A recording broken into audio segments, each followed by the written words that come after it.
This video is sponsored by the Design Mechanism, the makers of Mythras. Mythras is a registered trademark of the Design Mechanism Inc., used with permission. All rights reserved. There you go. There you go. Welcome in, everyone. We haven't played Mythras for so long. What were the dates? Does anybody remember the last time we played it? 2022 is where my notes ended. For I Queen think of it was the Harpies. Bush administration. Last time I touched it. Actually, the day we H.W. won Bush. was 11/19/2022. 2020. We killed the Queen of Harpies in November. Wow. 11/19. Wow. What was the 19th month? Yeah. I'm an American. They have more months than us. We read things Yeah. silly. Yeah. Oh, I need to talk to you about that in a bit. Yeah. Go on. So Sorry. anyway, 2022 or 1922? 2022, I assume. Yeah. So when did I remember who was the president who was a peanut farmer? Carter. Weren't we all? Yeah, because Jimmy Carter. Jimmy Carter. Then Ronald Reagan was he an actor? Oh yeah. Yep. Because I only know that from up until he retired. Yeah. After the presidency. I only remembered that because of Back to the Future. In Back to the Future, somebody says, "Who's the president today?" And he says Ronald Reagan, and he says the actor. The Yeah, actor? so that's how I remember it. So just to let you know, we've got now a big setup that has all our cameras on and the dice and nothing else. And then we have got another one, a smaller setting, when the map comes on. And then everybody is really close together. So don't nudge between the two cameras or anything like that. You are really, really close together. So we've got lots to do today because we've got to deal with some experience rolls. Then we've got 2 characters to introduce to the system. And then we've got the start of the adventure. So just because we've got new characters, we're not going to do introductions today. We're going to leave that and allow the two new characters to introduce themselves a little bit later on. So bear with us, but you can see from the actual screen that we have text here with a character called Tarek, and Fishy is here with Merrick. So look forward to seeing what they're doing.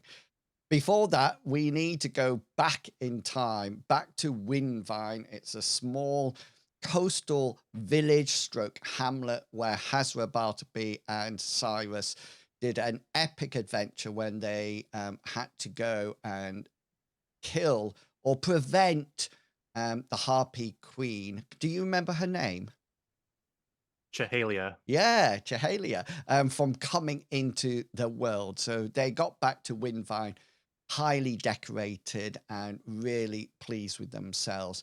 And they have some experience rolls. So in Mythras or in any of the campaigns, because we use the same rule set in every campaign setting, when we don't have experience points, we have something known as experience rolls. And generally it's about 1 or 2 rolls per adventure. And then at the end of the adventure, the characters or the players can spend those rolls on a number of things. So they can use it to increase existing rolls or skills, or they can use it to buy new skills or new magic, or new sort of like higher magic. So folk magic, they can buy those spells, or for Cyrus and Bartleby, they can buy for 5 experience rolls, sorcery spells, and theist spells. The other thing to remember is that there's no levels in Mythras. So what happens is that all members of the party are in orders or brotherhoods or cults. And as these increase in level, they have to have a number of skills and years service. So For example, to be a rank 3 in the order, they have to have at least 3 years service, 4 skills at 70% plus, 4 of the cult skills, so not just random skills. The other thing that I would like to point out is that Bartleby, you came across with some followers. I think you have 2 followers that came across to you. Is that correct? Sam and Decker. Yep. Yep, Sam and Decker. They came along, and Bartleby and Cyrus, it might be that you would like to start recruiting or starting your own conclave or church, or however you want to say it. Just to remind you that in order to teach a skill, you must have the teaching skill. Okay. Oh. And you need to invest points in that. This allows you to teach your underlings or your followers, and they don't need to have experience rolls. Okay, so you actually learn skills and improve your skills via experience rolls. Newbies or the rest of them need to have, you need to have a teach roll. Just to let you know, the teach roll is intelligence and charisma. So you can probably tell straight away that a lot of spellcasters are really good teachers, which we would expect. The other thing that we can do, if you wish, is that you can actually recruit people, and we'll do that on a role basis, depending on who it is. So Bartleby, you will probably use your oratory skill and augment it with your devotion. You're just calling people in to pray. Cyrus, you will have to try to find magical potential. So yours will be an insight roll augmented with your an appropriate sorcery law or skill that you have. And so that gives you the ability to see whether or not you can find potential. Because as you know, to be in your order, it really demands a certain sort of person. So as always, Bartleby, we're coming to you to start off with. You have 20 rolls. Remember, if you fumbled anything, you should go increase your roll by 1% and then remove the tick in your character sheet. And yes, Bartleby, you have a lot of rolls. So let's start. What would you like to do with them? Well, I had no fumbles, so that's disappointing, but that's okay. I'd like to spend the first 10 points quickly. I'd like to purchase 2 new miracles, if I may. Nice. Since I'm an acolyte, I have access to Cure Sense and Heal Mind. And that's going to be a big part of how Bartleby is recruiting people. I can now permanently cure blindness or deafness if I take that and spend the points casting, of course. Yeah. And the same with Heal Mind. If there's any sort of mental illness or, let's see, what does it say?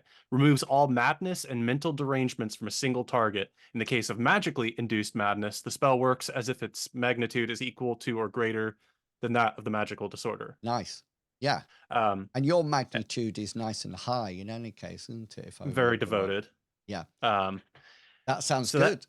That takes care of the first 10. Yeah. Nice. I'm very dedicated to learning my Amriel Guides Me combat style, so I'm going to spend 5 points in that. Okay, then. Here is the first. Let's see if this works. Oh, that's a good start. Up by 4%. Bring me to 31. Off and up by 2%. I'm not going to argue with that. Brings me to 33. Here's my third. by stealing all the good rolls. Whoever's going last, you've got no chance. Just so you know. Here's the fourth one.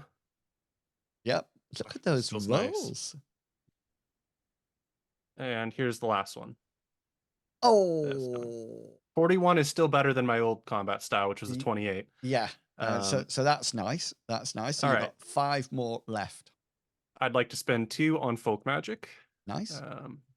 Which is at a 93, so it's not going to improve, but might do. That's okay.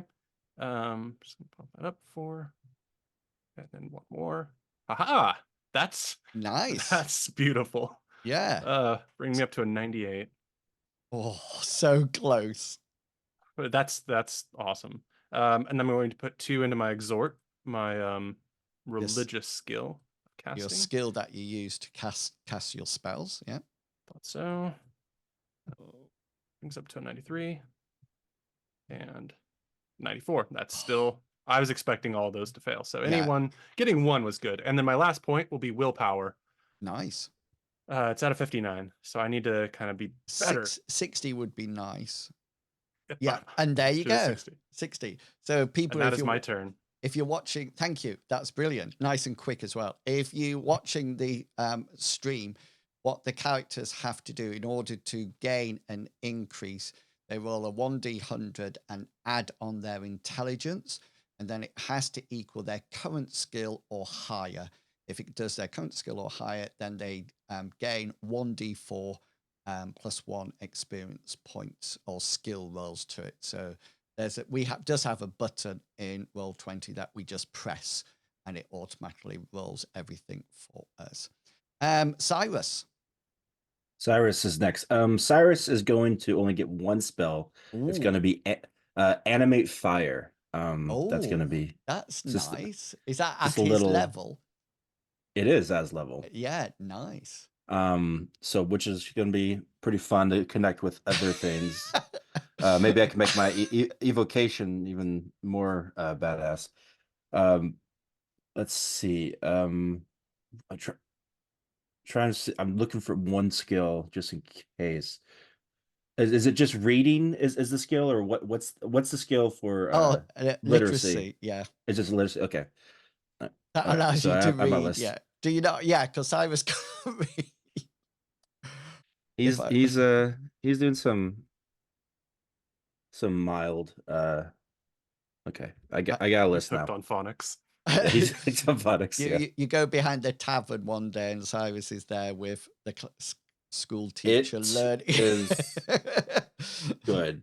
Or possibly Duolingo or something like that. So right, so you've got 5 points on your spell. Yeah, that's nice. And how are you putting points in literacy? Let's start with literacy. Yeah. So to learn it, have you learned it? Not at all. Right. So that would be 3 points to learn it. Oh. And that comes off. I think it's something like double intelligence, but I will check. Let's verify. Yeah. Yeah, let's verify. Double intelligence. All right. It's a nice. So just to learn it is just the 3 points of experience. Wow. All right. So you've done 8 so far. Okay, I'll do a roll for that then. Okay.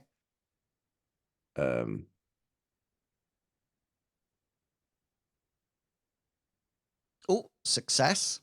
Success. All right. And it's 1d4 plus 1. Yeah, it automatically rolls it. Look. Oh, okay. And you see it says plus 4%, so you got the maximum. So you're now at 28. Awesome. I'll just keep it to 1 for that for now. Okay. My next ones are gonna be, I'm gonna do Order of the Phoenix, which is my invocation skill. Nice. So let me just put that really quick. That'd be quite high, I would have thought. It is currently exactly at 70. I know I spent all my time last session getting me to that certain point. Nice. Come on. So let's have some good rolls. Let's do this, guys. Come on, everyone. What? It's now 71. That's something. Next one. Is that your invocation skill? Yeah. Yeah, rather than your knowledge of the. Yeah, that's my invocation skill. That's right. So that's now at 71. Then actually, let's do instead of shaping. Let's just do another one on Order of the Phoenix. Okay. Let's do it. Nice. And there we go. Oh, bring out the big guns. Hard luck, Hasra. You're not going to get anything against you. And then the next one, I'm That's going to put 11 one in down, my. so you got 9 more to go. I'm going to put one in Battle Dancer, which is my Combat style. my combat style, my cool, sexy combat style. Makes me all the girls say, "Wow." All the boys say, "Okay." I love whatever." it when Mr. Pickles is actually on Zoom because some of his facial expressions when you're talking is excellent. Well done. That's gone up to 73. You got 8 more left. All right. And now I'm going to put some. So one thing he says, teaching. Yeah. So what would you like teach? So normally what you would teach first is probably you would teach folk magic first because those are your cantrips. And then after that, you would teach, this is the same for you, Bartleby, you would teach folk magic first because that is the lowercase, so it would be teach folk magic. And then if you continue, you might, Cyrus, you might teach them folk magic and then pack them off to your order in Lindo. You know, Got it. So you could, so yeah. So if you want a teaching skill, that will take 3 points. Gosh, is this even worth it? Because that's, I probably have to wait till the next time we do this because I got some other things I need to focus on. Like insight would be a good start. Okay, then. But so well, maybe focus on your skills. Yeah. You know. So I'm gonna put 2 towards insight. Okay. Reason why is because I want to be able to find and convince people to join. Nice. So first roll of insight. Nice. Okay. 49. And then I'm gonna do a second roll of insight as well. There we go. Nice. There we 53. go. All right. Hopefully someone's paying attention because I've already lost count. You got 6 left. Okay. I'm paying attention. I'm gonna I'm gonna be boring for the next few. Acrobatics is the next one. Oh, nice. That you can actually use to replace evade, can't you? Yeah, so I did that on purpose. With my Battle Dancer combat styles, I made that little connection. So we'll round on that mini glaive. Nice. Oh, nice. 54. You got 5 more left. Okay. And then let's see. 5 more left. I'll make it easy and sexy. I'm gonna go put with dancing. I'm already a battle dancer. I don't need to get even better at dancing. Or seduction. I'll do the boring stuff: perception, influence, and endurance. So for just one in perception, see where I'm at, and then the other I would do 2 in the other ones. So here's perception.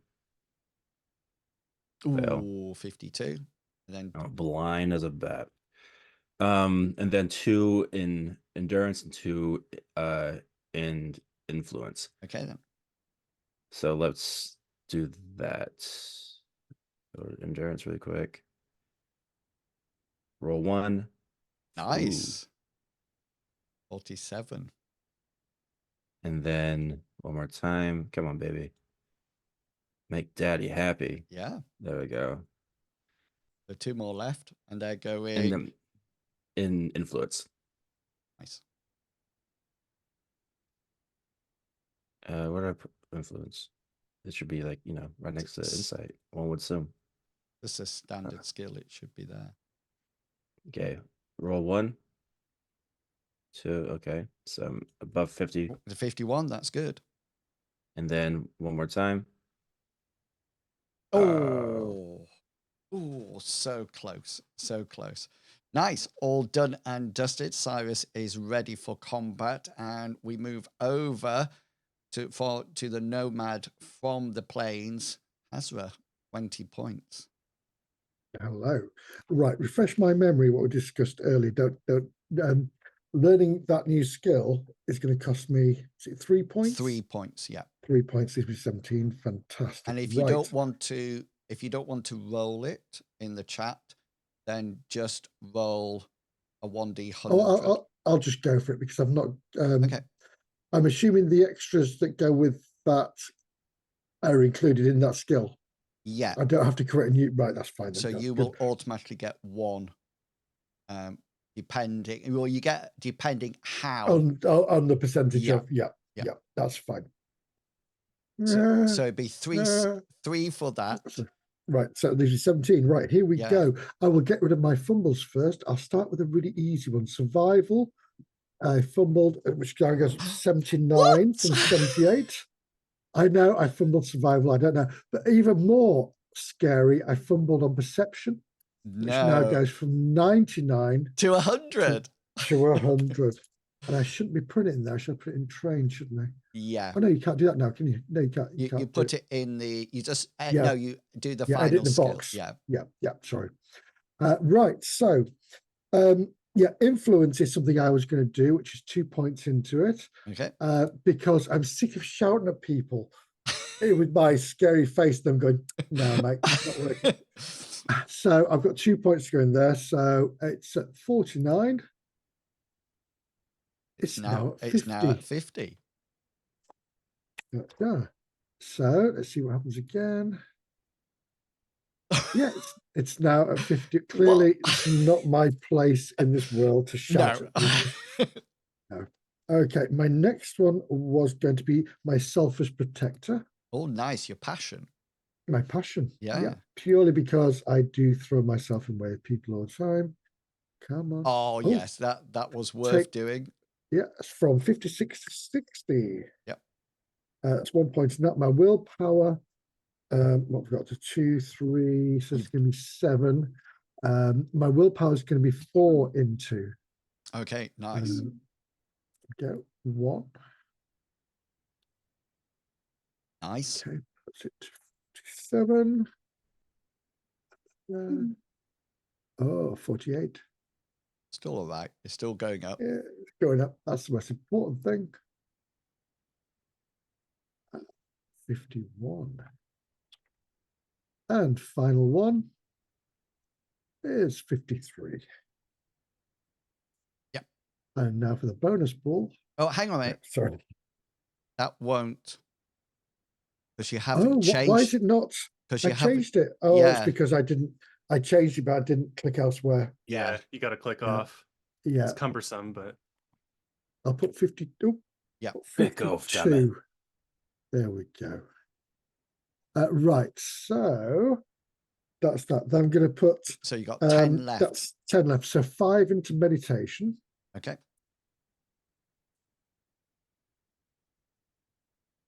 So that's going to be 35. That's nice. I will click elsewhere and then click there. Ooh. Yeah. Oh, you little tinker. 36. 36. Click elsewhere. Oh, nice. Up to 40. 40. And 1, 2, 3, 42. 4. The 42. Sorry, no, I wasn't counting how many. You've got six more rolls. So one more roll to take it up to 50. One more for this. Oh, 43. 43. And then you got 5 more. So now I've got I'm going to do Way of the Jaguar, which is my Brotherhood skill. Right. With 5 into that. Do you have your the starting ones? That's what I changed it to. So do you have the starting skills, starting attributes assigned to it? Yes, yeah. That's cool then. Because it's literally what it used to be called. This is very cryptic, isn't it? Yeah. It's a film and a book and a play. Yeah.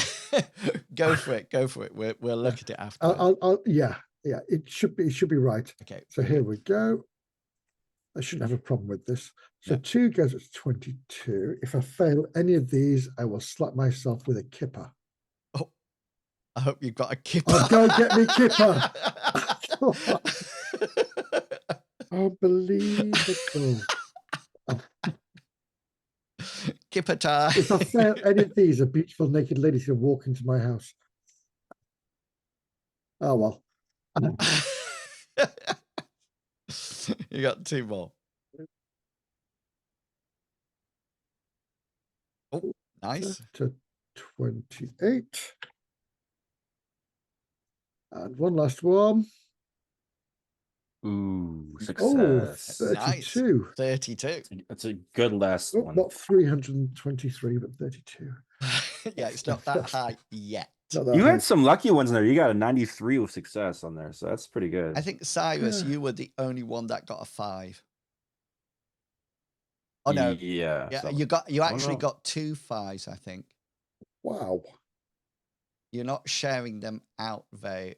Bartleby got lots of 4s, but you actually got 2 5s, which Used that's them right. all up, and I'm sat here being you poor just little got Hasdra in my little pajamas.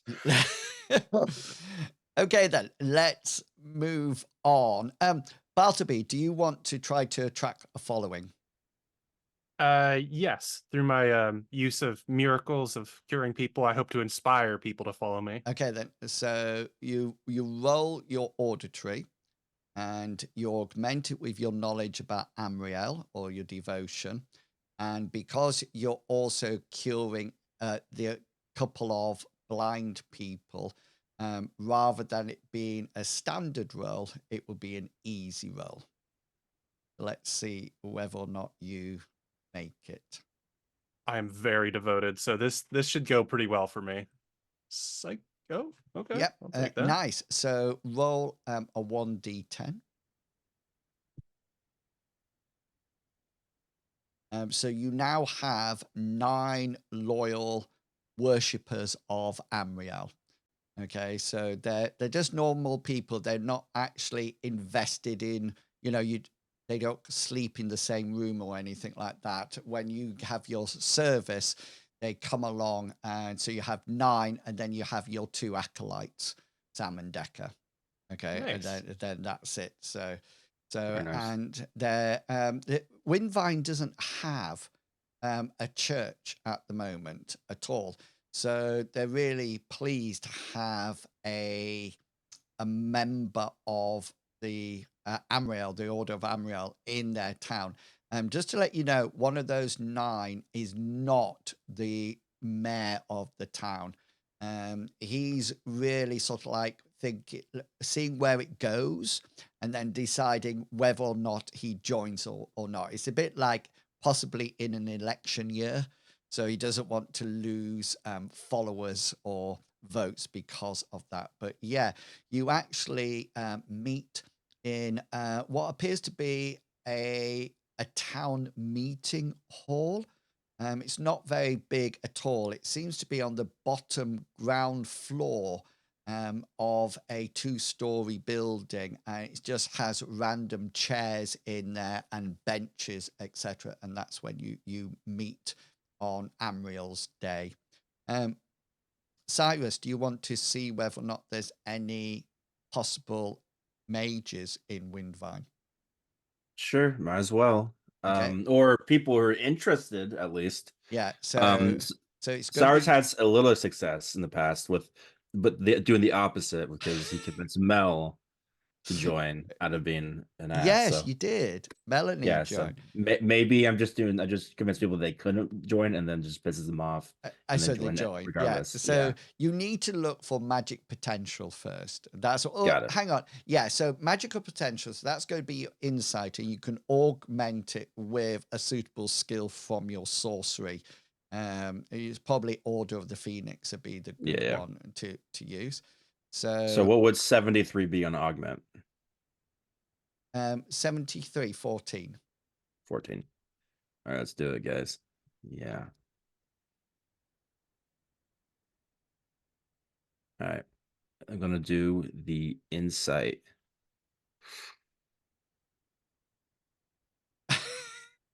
Do you wish to use a point of luck? I do. This is the good time to use the point of luck, guys. This is the perfect time. I'll reverse that. You reverse it. So will you roll for me a 1d3? Magic is not as popular as religion. But it's significantly more sexy. So you actually find that there's one of the boys in the town, actually about 12, 13, actually has some magical prowess. He seems to have used one folk magic spell, and not openly, but you actually get called in by his sister, his older sister, that he's actually visiting at the moment. And she's noticed that he cleans up very well, very quickly. And you actually observe that he's actually using folk magic to do it. So he has some potential. Feel free to name him, or I can name him for you. Let's see. Give me like 3 minutes to get a funny name. Okay, then. So you see potential in him, and you probably make contact with his sister, possibly, and sort of like express your interest in his magical prowess. At the moment, though, without that teach skill, you're not teaching him any more folk magic, but he started to almost like, you'll love this, Cyrus. He's started to idolize you, and Good. he does Smart.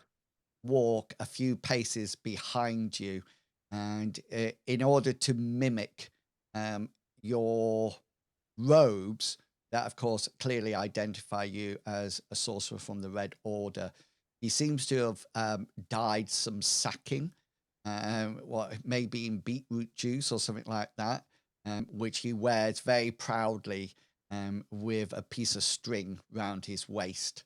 And he sort of like walks a couple of steps behind you and addresses you as the mighty Cyrus.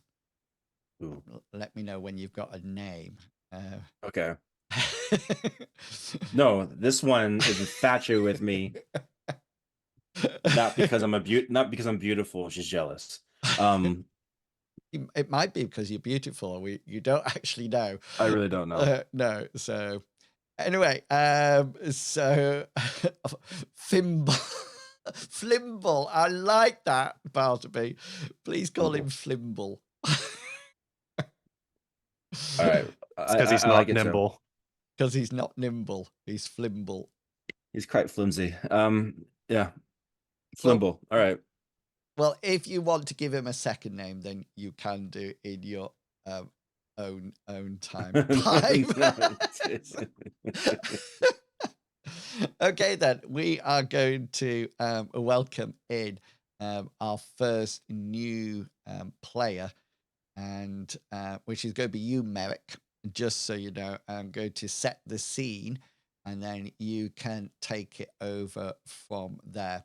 So, Hazra, Bartleby, and Cyrus, you still spend the evening in the tavern, the one and only tavern in Winvine. And don't ask me what it's called because I've forgotten. So you're sort of like spending that time there. Merrick, when you arrive, you know how you've arrived. You hear about this this group of these three adventurers that have quite a lot of prestige in the village, and you think it'll probably be a good idea to possibly join forces with them.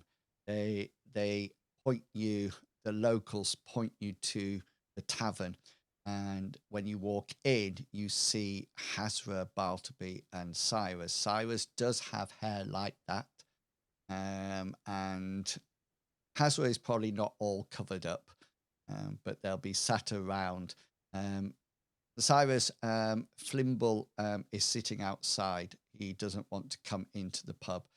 Bartleby, where will Sam and Decker be?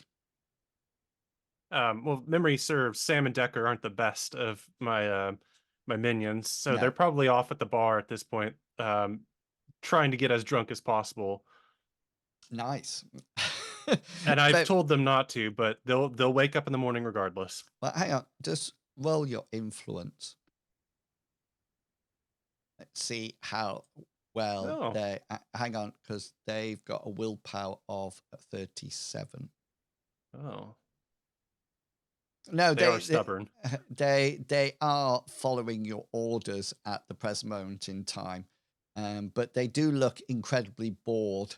They normally enjoy their time in the tavern, but without the alcohol flowing, it's a bit sad. But they seem to be drinking water, maybe some watered down ale to form a shandy or something like that.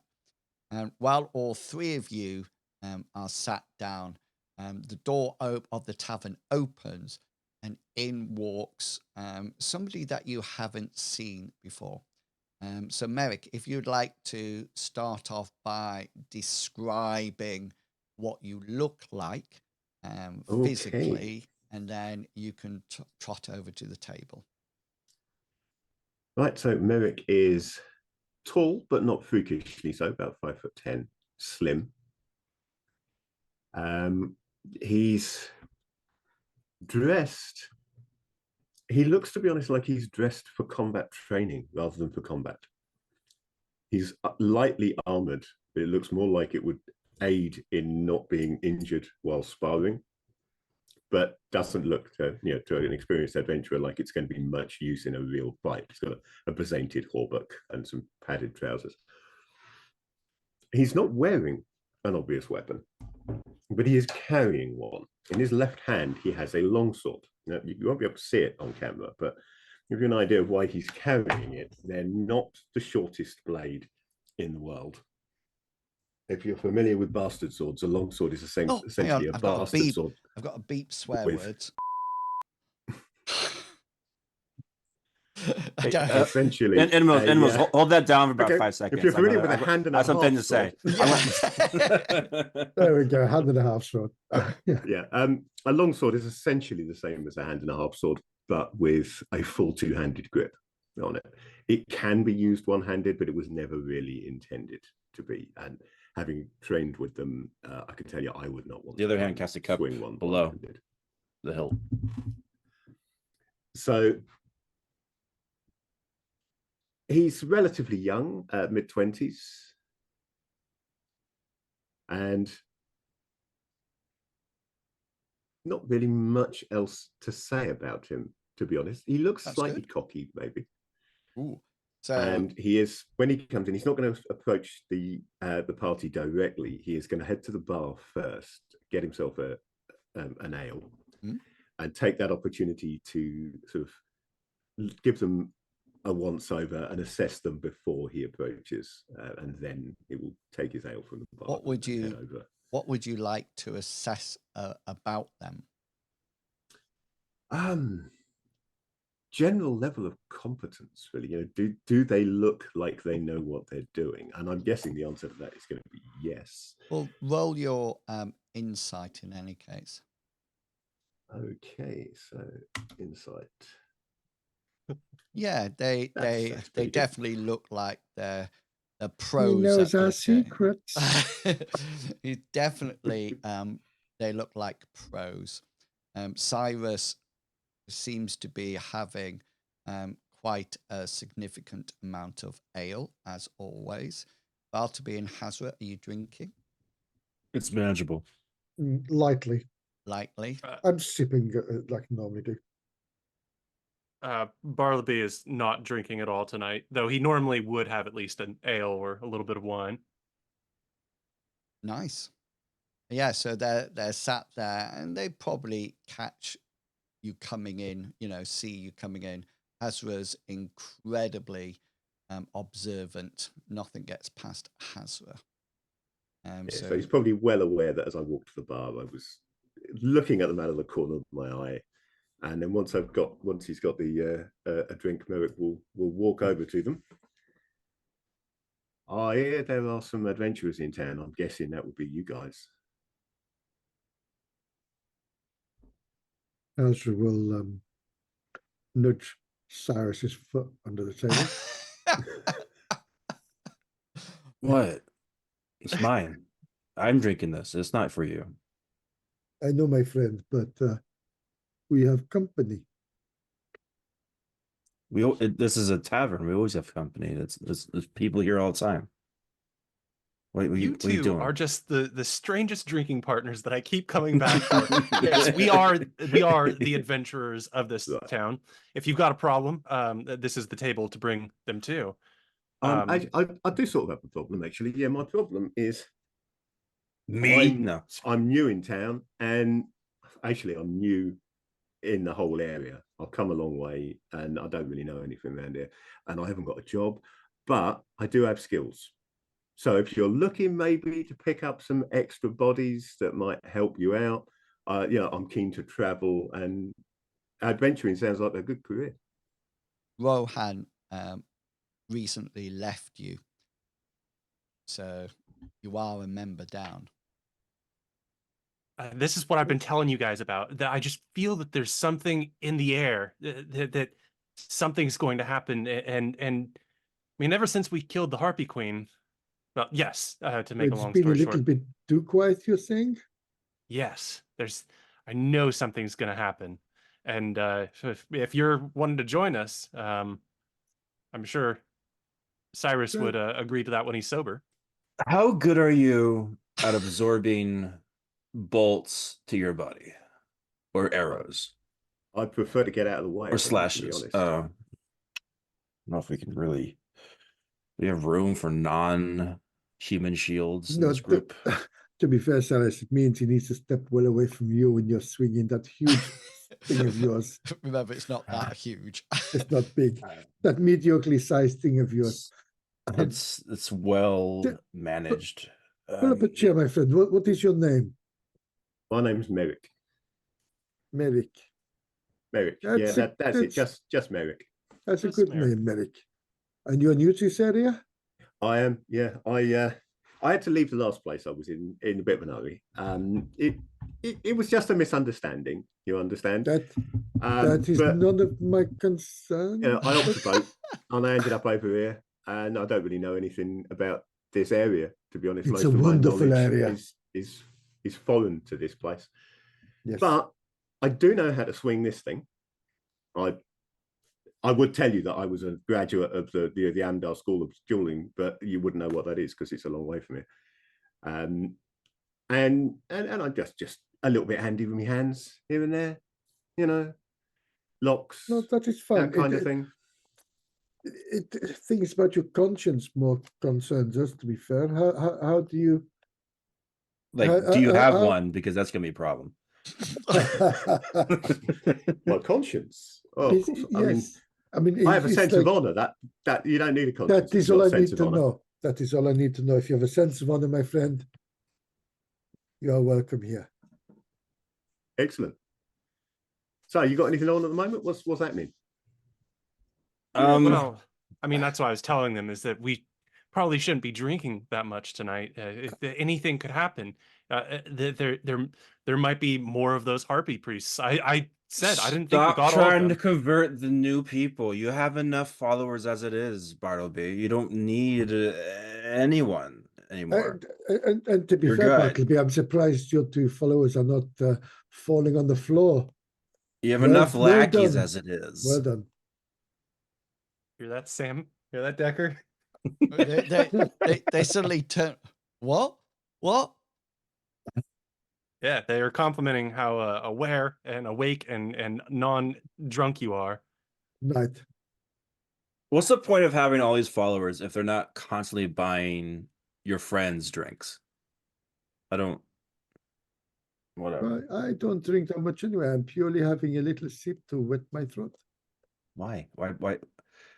because I cannot swim in ale. Well, you could if you had enough. That's the first smart thing Let this me person check my said. skill. No, I cannot swim in ale. Swim in water. Can you swim in ale? Well, Would it's I liquid, die? isn't it? Would I It's swimming die liquid. from drowning or intoxication first? Cyrus, my friend, there's no chance of that. If the Oh. sea was an ale, you would empty it and we'd all be landlocked. At one point, it's going to be just full of my urine first, before I think I die. But Well, if the sea was ale, then the fish had come pre-pickled. But honestly, based off this ale, I couldn't tell a difference anyways. It's just terrible. I have to say, Cyrus, that Chapters just said, I think Captain Kangaroo drinking in real life is actually helping him to bring across the drunkenness in Cyrus.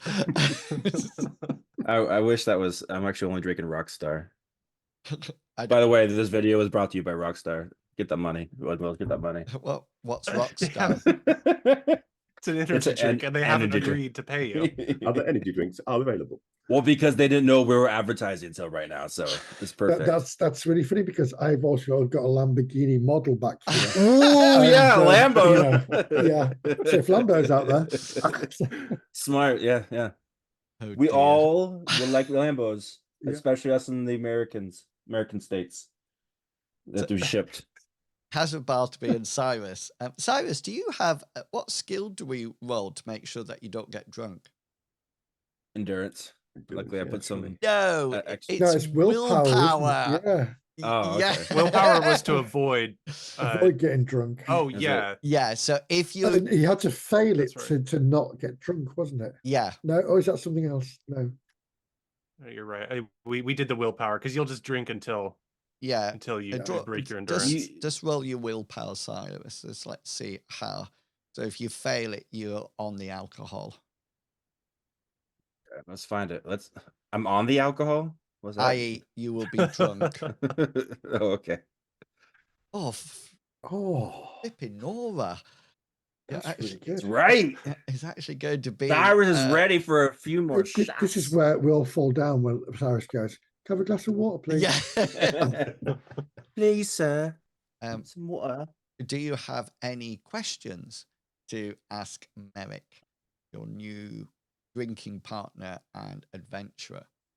He hasn't bought any drinks yet, so I don't know if he's really a drinking partner He's yet. bought one, just happened to be for him. Yeah. It's not really good initiation, is it? It depends how you look All at right, it. He so what turned brings up you- with a drink? What brings you here, Merrick? I guess we have to ask this because you're now part of this group, because I guess there's like a revolving door. Oh, ship, let me feet. What? That's what brought me here. I came by ship, then I walked. You just came by shit. That's why you're out in Because the you middle asked of what nowhere. brought him here, I- but yeah, you I wanted mean, to ask why. Oh. As I said before, I had know leave how to the read. place. Just This Difference doesn't of have anything to do words. with reading. I'm just saying words out loud. I Nobody know what accused- you mean. Nobody's accusing you of being illiterate. We all know you can read. Yes. I can Long read. story short, I had to leave the last place, and this is where I ended up. Okay. So you killed somebody. Oh, killed a few people, but no. Actually, I You killed the wrong person. the or you mistake I slept- made was to leave Or you someone slept alive. with the wrong person. Ooh. These are all mistakes you've done, Cyrus. Yeah, but You which is were- why I know. That's why I'm here in the middle of nowhere. They've been sleeping and killing and accusing the wrong people. I showed up the wrong Yes, I person mean- in a duel, and their family turned out to be rather influential, and I had to get out of town. Oh. Yeah, that would do it. That would do it. Was it an honourable duel? Well, yeah, it was according to all the terms of. I don't know whether they have, legal dueling around here, but where I come from, yeah, it's a thing. It was a proper challenge. I beat the pants off him, and he wasn't happy about it. No, that is fine. That is reasonable, my friend. Yes. I think if anyone goes missing here after a legal duel, I think they just said, "Oh, they probably want to find a better place to live," which everyone here wants to do. So you can do whatever you want here. Sounds Cannot. good. There's still rules here. Nah. Merrick, are you a believer in Amriel's guiding light? You Believe is a strong word. Here we go. Yeah. Here we go again. I'm not a disbeliever. You can say it. Either way, he's gonna get your money. I don't want your money. I never charge for my services, but you should know that if you become blind within our group, I can. Let's just say his tip jar is quite large. So you're an healer. No, his hand. And you I've never never charge not. for your services. Those are two very useful facts to know. Well, yeah, I would never deny anybody the guiding light of Amriel. Come on, show me miracles. Well, if he's not blind, me just tapping his forehead isn't going to do anything. Show him your miracles. You obviously want to do it. Just show him your Just miracles. put your hands over your eyes like you normally do and say, Yeah. now you can see.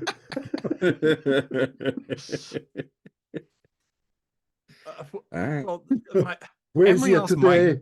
are Oh, not he's just there. they're not just bar tricks, guys. Hey, They're serious.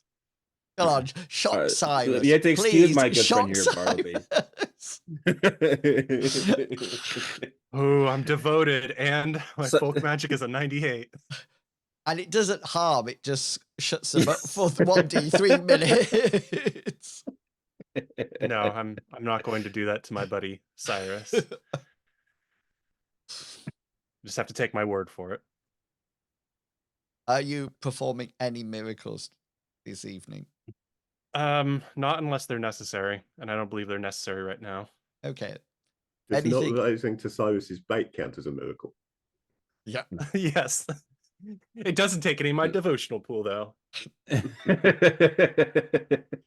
So, yeah, he could smack my ego around.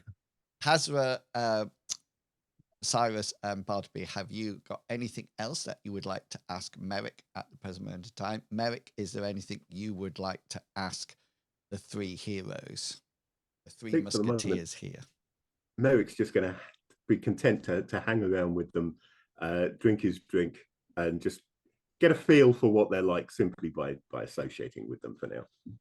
So the party has actually got accommodation above the bar room in the tavern. This is currently free because of what you did for Winvine. If you remember, you shielded them from, or you drove off harpies earlier on, and you got rescued various youngsters, etc., etc. So it's actually free at the moment. Merrick, this would be a suitable place for you to stay as well. I just need to know, what are the sleeping arrangements, as in rooms, not beds, I was going to say please. Merrick's. Not beds, Merrick's Cyrus.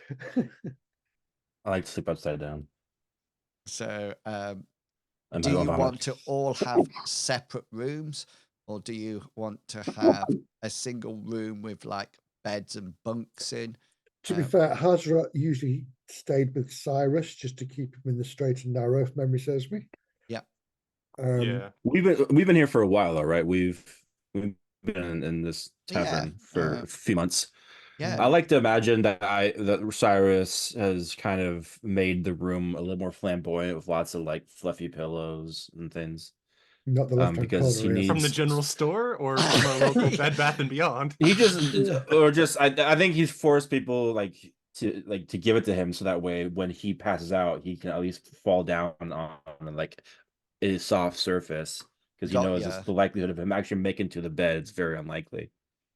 Okay, then. Let's roll for me, please. An influence roll. Me? Who? Oh, me. Cyrus. Yeah. Cyrus.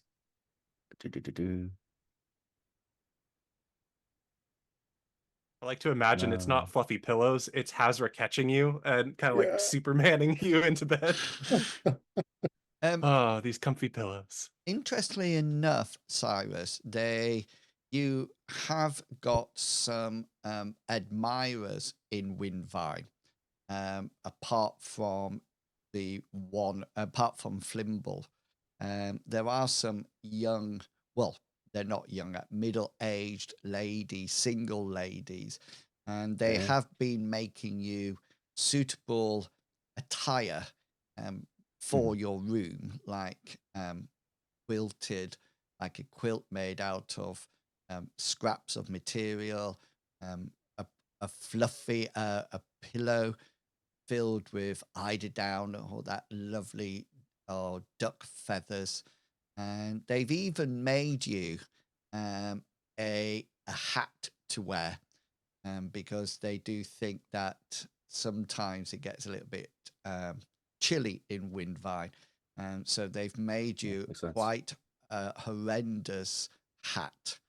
And I do think that the rest of the party should, if you're interested, post what you think Cyrus's new hat is like in the Discord, and then we'll bring it in. So at a you're later suggesting date. I have a little small conclave of middle-aged groupies. They're not. I'm not too sure how far conclave goes. They're just supplying you with goods, and that's where you've got all your fluffy and well-made eiderdowns and quilts. Hazra, this is in your room as well, I think. Yeah, yes, but Hazra's little corner Yeah, is like a fortress. you just sleep on the floor. Yeah, You know? pretty much. Yeah. I have my bed mats and my water and my bits and pieces, and yeah. Once Cyrus is asleep. Where's Brutus? Brutus would be. Is he with you in Winvine? Did we bring him? I think we took him on the boat. Yes, didn't we did bring him on the boat. Yeah, so he's just But, in like stables. So he'll be in the stables. Yeah, He didn't get ripped apart by harpies, no. I'll kill him soon. That was that. No. So back on the menu. So Bartleby, you've got your own room then? I seem to remember we had gotten 2 rooms when we first started. But maybe they gave us something. Rohan was with me because nobody trusts a thief except for the priest. So you've probably got a double bunked room. So Merrick, you can actually share with Bartleby. That'd be handy. If you but wish. As long as you don't mind me leaving at midnight for a few hours and reappearing. Well, for the local talent, it's suspicious, but fair enough. It's not suspicious. It's praying. how he makes his money. Funnily enough, yeah, I've known a few people who make their money by leaving at midnight, coming back a couple of hours later with some cash. I don't know. Especially near the docks. I have no money ever. That's why I let thieves sleep in my rooms. What are they going to steal? Do it for the love. Okay, you all settle down in your various rooms for a normal night's sleep. You're getting used to the slow way of life in Winvine. So remember, Winvine's quite a lazy place. It's quite calm, and people. And we got if you remember, it looks something like this. Yeah. It's quite a relaxing place without all the metal. With all the huge metal torture equipment outside. Yeah. And you sort of like settle down for your another good night's sleep. And you've been sleeping really, really well. There's not a lot of things happening in Winvine. It's quite relaxing. It's quite let's just get rid of Rohan there. And quite relaxing. And after dealing with a god or a semi-god, you haven't had much on at all. Everything's been slow. Hazra, you've been spending time out in the wild. Bartleby, you've been reading and worshipping and telling parables to your followers. Cyrus, you've been getting gifts from your lady friends and having Flimble follow you around. And you're well known in the town. And people still charge you, but always call what they say is adventurer's discount, and promises you that you can have a few silver coins off. So the early rays of the sun are piercing the dark sky, and even at this time it is still dark, and a cold wind blows consistently through the empty streets of Winvine. remember the mountains are further up to the north. As the village stirs and the first workers begin their day, you are still quite nice and warm in your beds, and you get to sleep a little later than the normal work folk in Winvine. But as you lie there and relaxing, you hear what appears to be a commotion outside. The street appears to be much more alive that it shouldn't be at this time. It should be nice and calm. And you hear a wagon making its way along the muddy tracks. And you hear voices, whispered, but appear to be both excited about something and anxious or wary at the same time. And as you listen to the sounds, wondering what is actually going on, there's a soft but urgent rap at the door. The voice outside says, "Excuse me, are you awake?" Come back in 5 hours or Um, 6. Something has happened, and we're quite at a loss of what to do. I'm awake, my friend. What is the problem? I will bring Silas. What's the problem? Well, we found something. We found something on the beach, and we brought it up here, and well, we're at a loss to what it is. He raps on No one Bartleby's cares door. about your seashells. Raps on Bartleby's door again. We might we might need you, Bartleby. We might need your skills. I'll try and bring Amriel to help. Merrick, I knew it. Yeah, On to adventure. I'll follow you. You open your doors of your rooms, and you see the innkeeper outside, and he looks a bit pink and flustered, and he's sort of like looks at you all and sort of like says, "Right, it's quite unusual. We found something on the beach, alive, but barely. We brought it back to the village because we have no idea what we should do with it. We Point me found to it before it dies. I thought it was an object, not a person. We found a body on the beach." Why didn't you lead with this? What, Yeah, like a fish? lead with your body as you talk too. Oh, I am so sorry. I was quite flustered about everything. Yes, there's a body down stairs in the wagon. Sure, man. Sure, go. Lead the way. Yeah, he sort of like hobbles down the steps and outside into the across the inn floor. And lo and behold, outside there is literally a wagon. It looks like it's being drawn by an oxen or something similar, not Brutus. And in the back of the body of the cart lies a body. It seems to be unconscious at the moment. So let's bring in Tarek here. And Tarek, can you say what they see? What's your physical appearance in the actual wagon with your backstory? Go for it. He's probably covered in seaweed, but has dark leathers on. It looks like there's some bones that are protruding here and there off of his body. You're not sure if it's a limb or if it's something else. He's carrying a short sword, seems to be poking out of the side. and a wooden staff attached to his back.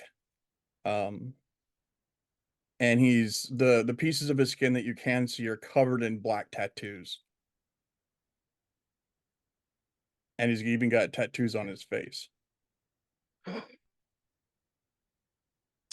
Yeah, he seems to be unconscious at the moment. Does look quite wet and bedraggled. And Bartleby, they're sort of like pushing you to the front at the moment.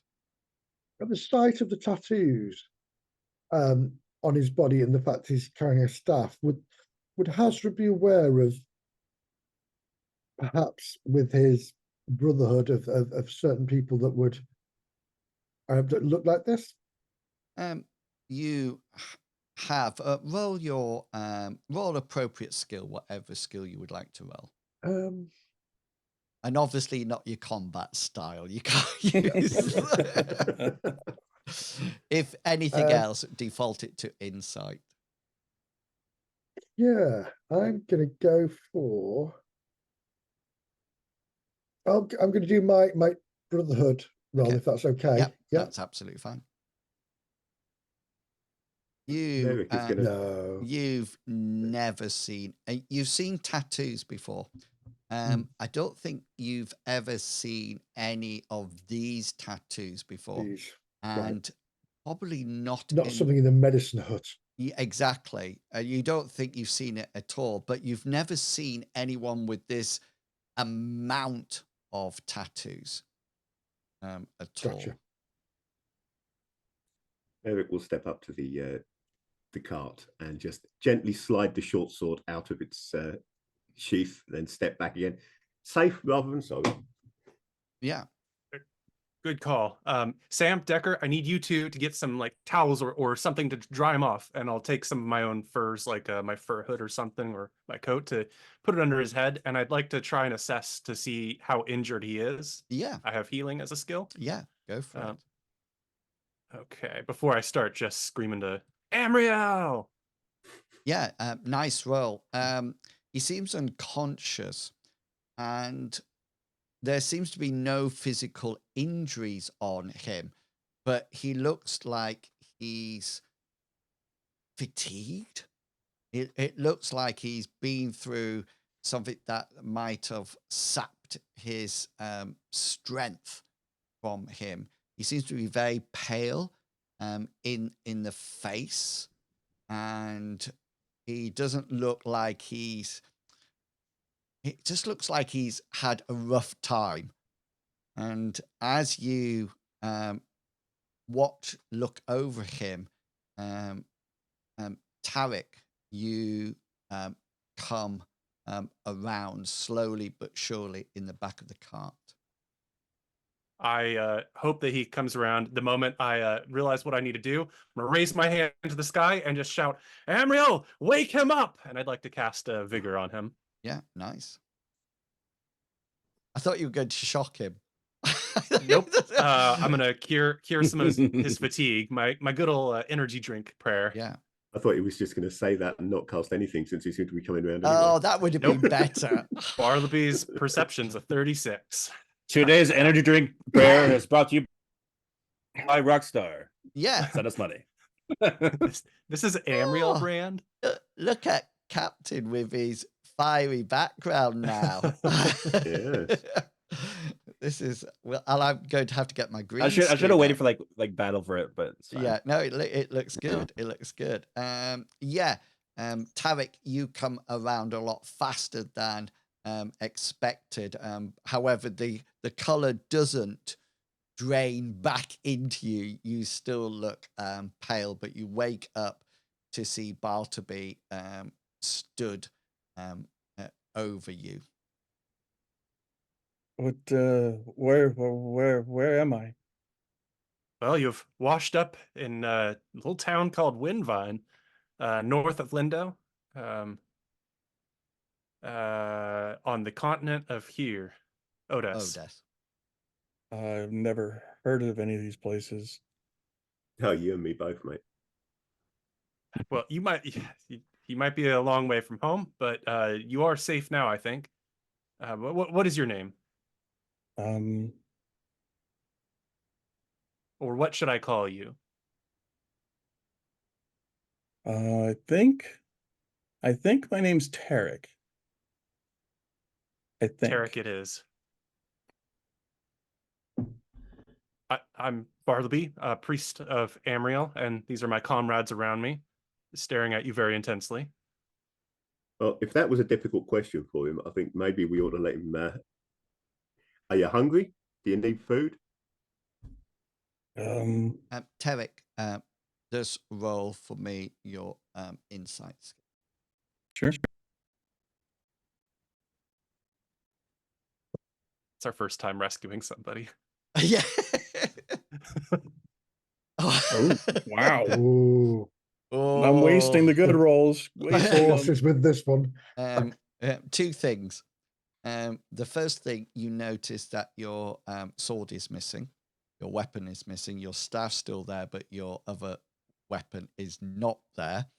And I can't remember which one you decided to put it in. And It's that one. Oh, right. Nice. Thank you. And also to let you know that you quickly assess this group, and they appear to be friendly. They don't appear to be a threat or anything. Yes, I rolled a critical one. Mwah. We lost Fishy. There You've we go. lost. No. That might have Fishy. done something to your cameras. He's back. Yeah. Sorry about that. Why does the internet always give problems at the worst possible time? Right. I'm just moving everybody back. It's not too bad actually. There's only Tarek and Captain. You're still in the right places. Nice. Welcome to my world. There you go. Everybody's back in places. Yeah. So Tarek, they seem to be friendly, and your sword is missing. He'll reach down at the scabbard, which is covered in fabric that has been twisted around it, almost like you would bandage an arm. It's not ornate or anything like that, but you will notice that the hilt of the sword is a scorpion. Very cool. Tarek, is your hand wrapped up or not? Yes. But let's get him inside at least. It's cold out here. Get him by the fire, and then we can assess more. Do you think that you can walk, Tarek? With some assistance, probably. Last thing I remember, I was in the water. I'll step up with my staff in my hand and my spear in my hand. Is everybody carrying staffs today? Yeah. As I change my character. And I will lend my assistance. I'll support him with my armor on his shoulder and using my spear as support. Yeah. As he stands up, you kind of notice that there's like a strange round small head-shaped thing that kind of sways next to his side, and some other odd trinkets you start noticing around his body. At this point, Cyrus is gonna come outside from, awaken from his drunk stupor. Who is this guy? Not Cyrus. We need to get him inside to Bartleby is going to do his Amriel things with the mistress. You know the mistress of Amriel, she's beautiful. She will be helping this man. So please help me, my friend. Fine. What's up these things that are dangling around that that's strange, but they're his, so don't break them. Could Cyrus do an insight? Because I'm assuming Cyrus is probably familiar with other, not necessarily magic users, but would he be able to recognize that this person's probably stands out a little bit? You can roll your Order of Phoenix knowledge roll if you wish. See whether or not the tattoos have anything to do with sorcery magic. Where is my Order of Phoenix? I know it's somewhere. Is it under passions? Maybe, yeah, passions. There we go.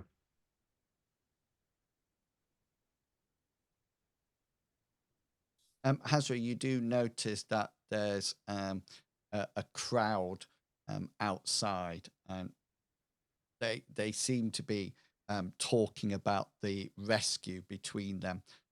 Cyrus, you don't recognize these runes at all. Got it. You've never seen anything. You're aware that there's the Black Order, which is the Order of the Lich, that probably would dress like this, but you don't recognize anything about the tattoos at all. Got it. All right. As to the people that I can hear talking, what talking about rescue? Why was it a rescue? Was it just a simple pull out of the ocean or somebody found on the beach? But can I hear anything out of the? Yeah, you capture some general snippets. There seems to have been some people who were down at the shore when this happened, and they're sort of like talking about it and exchanging information and points. So these are the little snippets of conversation you hear, and then we'll go for our break. Okay, so the various things that you hear is that the person who appeared on the beach actually appeared about half a meter, 30 centimeters, a meter above the sand, and then landed on it. It's sort of like appeared. Now, they were accompanied by a whirling wind that seems to be whirling around, and it was whipping up the sand for a brief moment. And so there was this whirling wind, and as it stopped, the body of Tarek dropped down onto the sand. They did go and check, and the person was unresponsive, almost as if they were unconscious. But now and again, they were uttering strange words in a language that was not known to any of the villagers at all. Not that they're well versed in it. So even though the person fell from about a meter up, when he landed on the sand, he was wet. He was actually completely wet, and hasn't rained in Winvine for some days at all. And what they were saying is that it was strange that he just seemed to arrive, and that was it. Nothing else about it. One last sorry, Chatters has said, it's magic, burn him, he's a witch. One last thing you hear, Hazra, is that they're not completely sure on this point, but they don't think the water that he was wet with was salt water.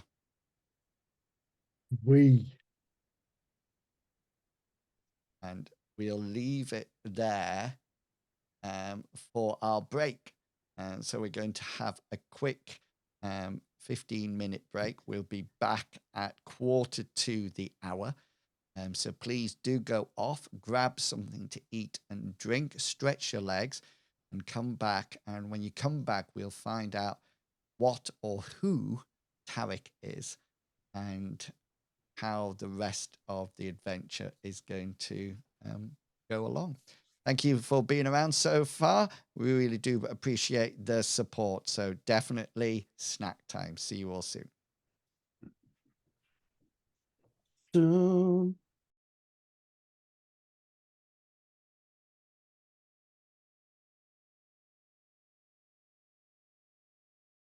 Mental Yeah. burn. Yeah. Okay, we are live now. So, Mr. Captain, well, you've changed your background again. I'm all over the place today. Oh, look, you're at a tavern. All It's over happening the now. place. Ooh, look behind me.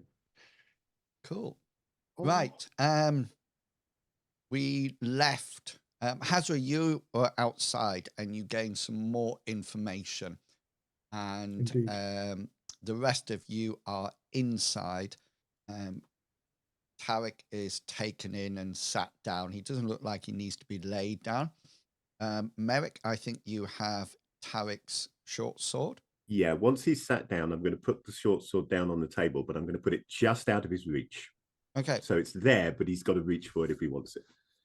At that point, you notice something. There seems to be on the hand that held the sword.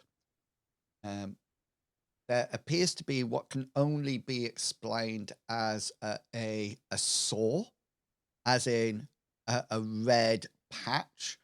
It definitely wasn't there before you touched the sword, but as soon as you sort of like pop it down, as you bring your hand back, and it's in the palm, and it looks like it's like a red, almost like it's not full of yellow pus or anything like that at the moment, but it's that kind of saw. Yeah. You know, it's not a cut or anything like that. Well,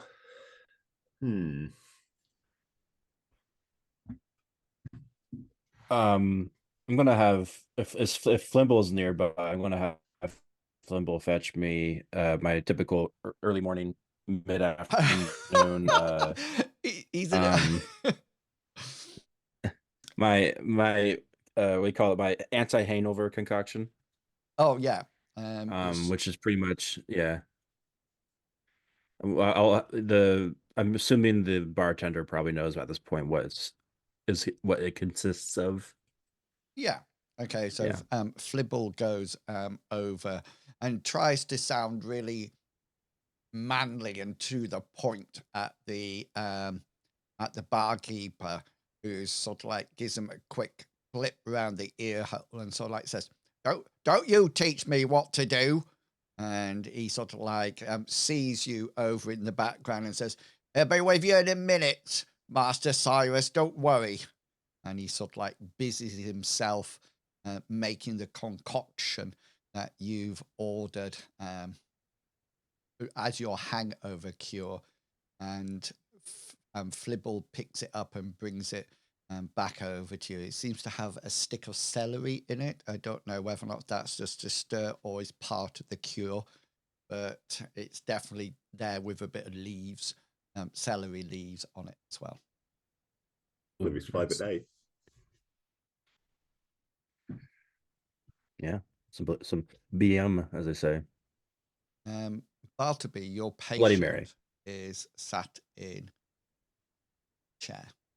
Yeah, I'll have I'll say, Sam Decker, go get him some food, some water. On my time, I guess. Yeah. Okay. Well, now you not all of a used to sudden have people. dimes, Bartleby. I live in a weird world. Just trying to see if you have any injuries or anything. Do you feel injured in any way? Just really tired, but other than that, but I think I'll be okay. Okay, as long as you don't have any like anything that's killing you or like a broken leg or anything. We'll just kind of once over himself and then realize again that the short sword's gone, and then look up at it and kind of gently pick it up with almost a little bit of reverence, and then put it into its scabbard. Like, thank you for holding on to that for me. And your hand is all bandaged That's the hand that is bandaged. That's the hand that's bandaged up. Yep. Yeah, that's worrying. Guys shared hand cooties. I never heard the word cooties until I watched Grease. Oh, I still don't really know what they're. I learned a new word today. Lived. No, tallywhacker. Grease, that's the Tallywhacker. movie. That's the movie with the high schoolers in their like early 30s, right? The hot Yes, rods. yeah, Grease, yeah. that's it. Okay. Tarek, did you change any of your fetishes? No. Oh, No, you okay weirdo. then. So, Bartleby, you can see various things around Tarek's body. Now that you're closer, Tarek, would you like to say what Bartleby can actually see now he's a lot closer to? So, on the side of his body is a head that is smaller than a head should be, and dried out, hanging from his side. There are bones and feathers that are attached to a raven skull. There's a cat's paw dangling in one area, and then and by a cat's paw I mean like an actual cat's paw, not like something fancy. And then on his neck is a very dark gem on like a leather strap. You seem to be a collector of sorts. You could say that. Can I roll my lore history to see if any of this stuff would mean anything to Bartleby other than that he's collected a lot of stuff? That's an interesting skill to use. I also have lore monsters, lore poisons, but I don't think either of those will be. I think relevant. lore history might be a good one to roll at this point. But yeah, essentially there's a lore poisons to my hand if it keeps getting worse. What were you going to say, Tarek? Essentially there's a lot of bones, also of what, I'm not sure if it's animal or human, around his person, almost kind of like barbaric in fashion. So this was actually a formidable skill roll, Bartleby, that you had to get to find out this piece of information, and you actually got a formidable skill roll. So I will give you the information. You remember studying the history of Odes, including the sort of like the theists and the rise of the theists. And remember, you're part of the old gods, and there are the new gods that are battling against yours for support at the moment. And your religion is fading out a bit as they go towards the deities associated with crafting and building and commerce, etc. And usefulness. Yeah. And you're not going to, Cyrus, if you want, you're not going to get healed. I can see Bartleby just sort of like slowly crossing up. Dear Amriel, can you inflict blindness on my friend so I can show him the way? But Bartleby, there is something that existed before the old gods.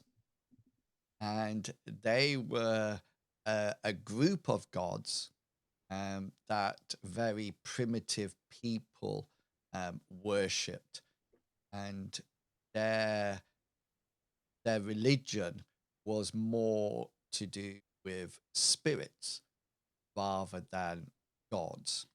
They weren't theists. They were shamans. You remember on that formidable roll having this piece of information, and you think you might have noticed some similarities between imagery in the book and some of Tarek's tattoos.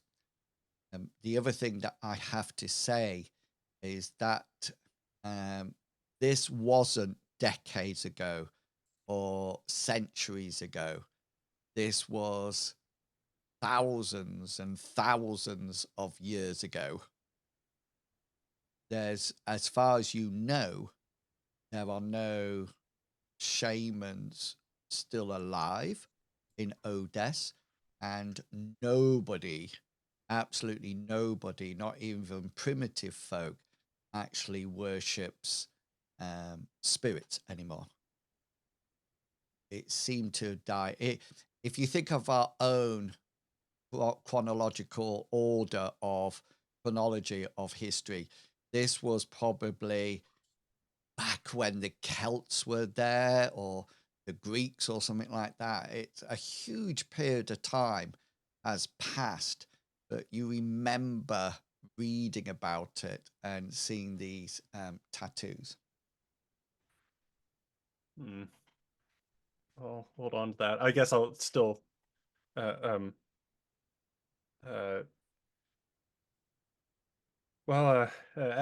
you recover, perhaps we can talk more about how to get you back to wherever you come from. I honestly, when you say that, I can't remember. Were you thrown overboard because you like No. couldn't afford to pay your tattoo artist? The villagers, they say that this man appeared on the beach, surrounded by a whirling wind, and his body dropped to the shale, the sand and the stones, and it dropped from maybe this height, apparent, from what they say. About Cyrus's height, I think. Yes, about Cyrus's height, maybe 1 or 2 feet, but not far. 4 inches. That's 4 inches. It's a girthy height. Does that mean it's possible that one of the Order of the Blue tried to send him here, or accidentally sent him here? They would use water though. We've been through those horrible little things with the water comes through and you're wet. This, they said there was wind swirling around him when he arrived, and yet he was wet. There was no mark he was on the sand. I never, Bartleby, you are so wise. He was wet. But how do we know that there's no? Oh, because it would need to be on the top layer. If you cover it, it nullifies it. So it wouldn't matter if there was one deep beneath the sand. Correct. Yeah, we have been through these things. We didn't come out wet, did we? That is correct, Hazra. Well, I remember that Gulliver had a sorcery that allowed him to throw people over to places and things as like a temporary measure, though. Yes, because the others went back, didn't they? Yeah. That was frightening. It happened to me, and I did not like it. Yeah, that was a bad time for you, Hazra. It's a very bad time. Did not like it one bit. I still sleep. That's why you put an axe in his head. No, sorry, wrong character.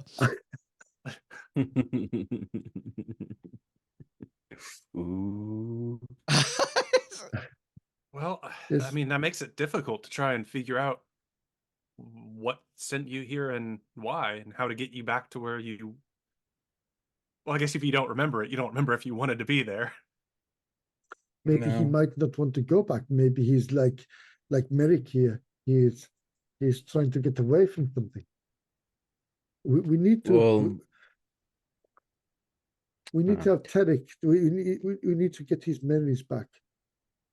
There was a voice that said that there was work for me to do, but maybe that's here. I don't know. And what work? I don't know. Well, luckily for you, you managed to make your way. Every time Make- Cyrus opens his mouth, I just think, no. You managed to make your way all the way to the edge of the world in the middle of nowhere.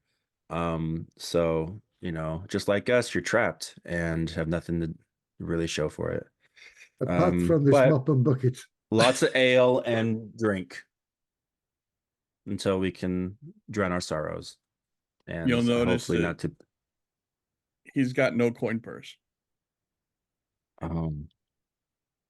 Bummer. I'm sorry, you cannot be part of our group. Leave now. Yeah, right. I think that's You don't a drink, you're fair not allowed. a fair point. If you don't know what you're here, you don't have your memories, and we don't know how to go after your memories or find out anything. Maybe it'll help just to travel along with us. We're always getting up to shenanigans and into little We've saved We Lindo solved- countless of times. Lindo not being we've this murdered town, harpy just queens. as a reminder. Yeah, well, Lindo, but other places too. The world, really. We We're saved this savers of town the only world. once. To be fair, my friends, I think it might be safer for the villagers and for Tarek himself if he stayed with us to guard his back anyway. Maybe Tarek, something we encounter will jog his memory. your food and waters arrived, by the way, brought by Sam and Decker. Are there utensils with it? Yes, a wooden spoon. He'll ignore it and Knew just that start was- shoveling the That's food. brilliant. And Bartleby, Thank you, Sam. Unfortunately, there's no Decker. room in our room, so you're gonna have to go to your own private room. their room. Yeah, or their room. No, it'd be because better if Bartleby looks after mine's him full for of the night. pillows. You do notice that there's quite a gathering, a crowd outside. Nobody's coming in. The only people who are in are Sam and Decker, Flibble, and Bar. They're sort of like looking through the windows, trying to see what's going on. I'll stand up and say, I will deal with the villagers, and I'll walk to the door. Wait, Hazra, wait. I've got the oratory Yes. skill. No, the man from Del Monte, he said, yeah. I want to encourage you. I just want to encourage you. I put my hand on your shoulder, stopping you from leaving temporarily. You could break my wrist if you wanted, but you don't. Hopefully, I'm gonna not with what's happened to your hands before. I wouldn't do that. I'm gonna cast a folk magic spell on you, the voice of Amriel. Oh, nice. Oh, Yeah. you flip that and make it a cool. really good critical. And what this does, let's see if I can just post it. It amplifies your voice so that intonation, delivery, everybody is compelled to listen to you.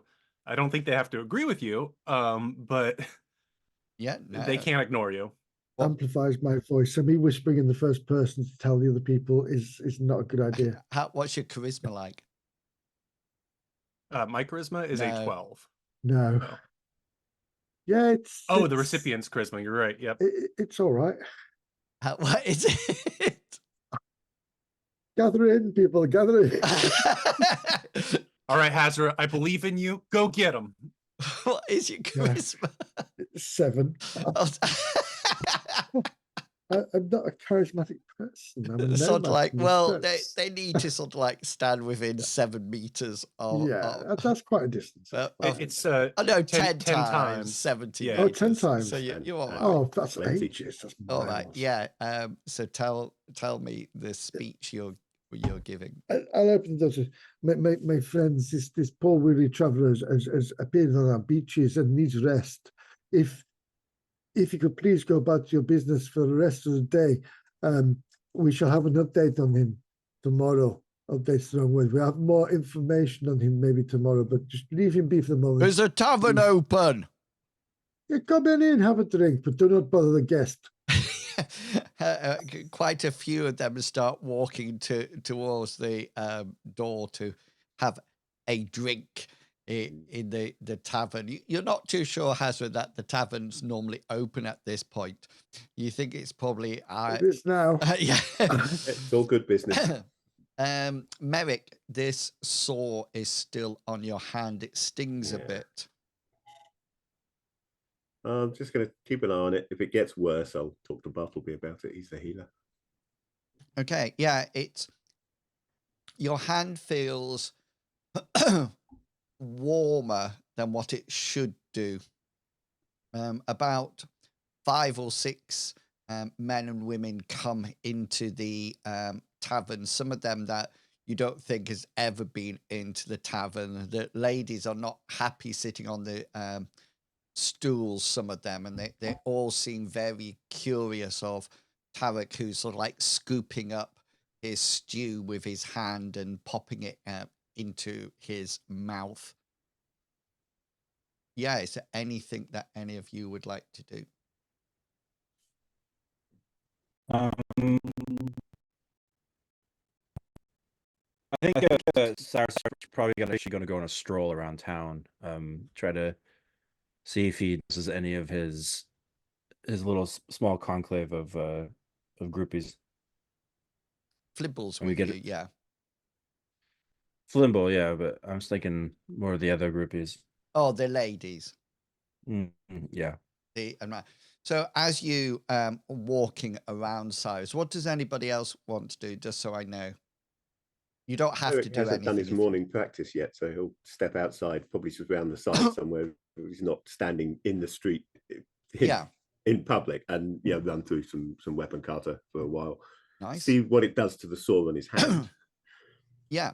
Okay then. And as we can be just having a morning breakfast while making sure that nobody comes up to bother Tarek while he's getting his strength back. Anybody just come too close, he will look at them with those eyes of his. And just, those mealy eyes. Yeah, and just make them, bugger off. And Bartleby. Yeah, seeing that Tarek is being watched over by our fearless protector, Bartleby's going to go to his church or that building I was using, and I don't know, rehearse, get in tune with my goddess, prepare for the next speech. Tarek, you're probably eating and recovering at this point, regaining your strength. So, Bartleby and Cyrus, you are aware of this as you're going round the town, Cyrus, with your harem. And Bartleby, as you go back, you notice that there's a festival arriving. It's almost like a harvest festival, if you know what that means. I presume we had them in England. Do you have harvest festivals in America? Yeah. Yeah, they burn people there, though. Say again, sorry? They burn people there, though. Or throw them in water off a ship. So as you're going around, you can see that there's various sort of like displays going up, and there seems to be quite a bit of excitement going up. This this festival is well known, and people travel in from all the outlying villages, the farmsteads, and they bring their goods to Winvine, and they spend normally about a week, 5 to 7 days of festivities when they sort of like praise the god of crops and things like that. As you're in your church, Bartleby, and Cyrus, when you're walking around, could you both make me a perception check? You're going to hear things, but how good your roll is depends how much you hear. Can I use a point of luck to flip mine? Yes, so that'd be a crit then. Yes. Yeah. Second 30 you rolled. It is, yeah. In a row, yeah. Doing good.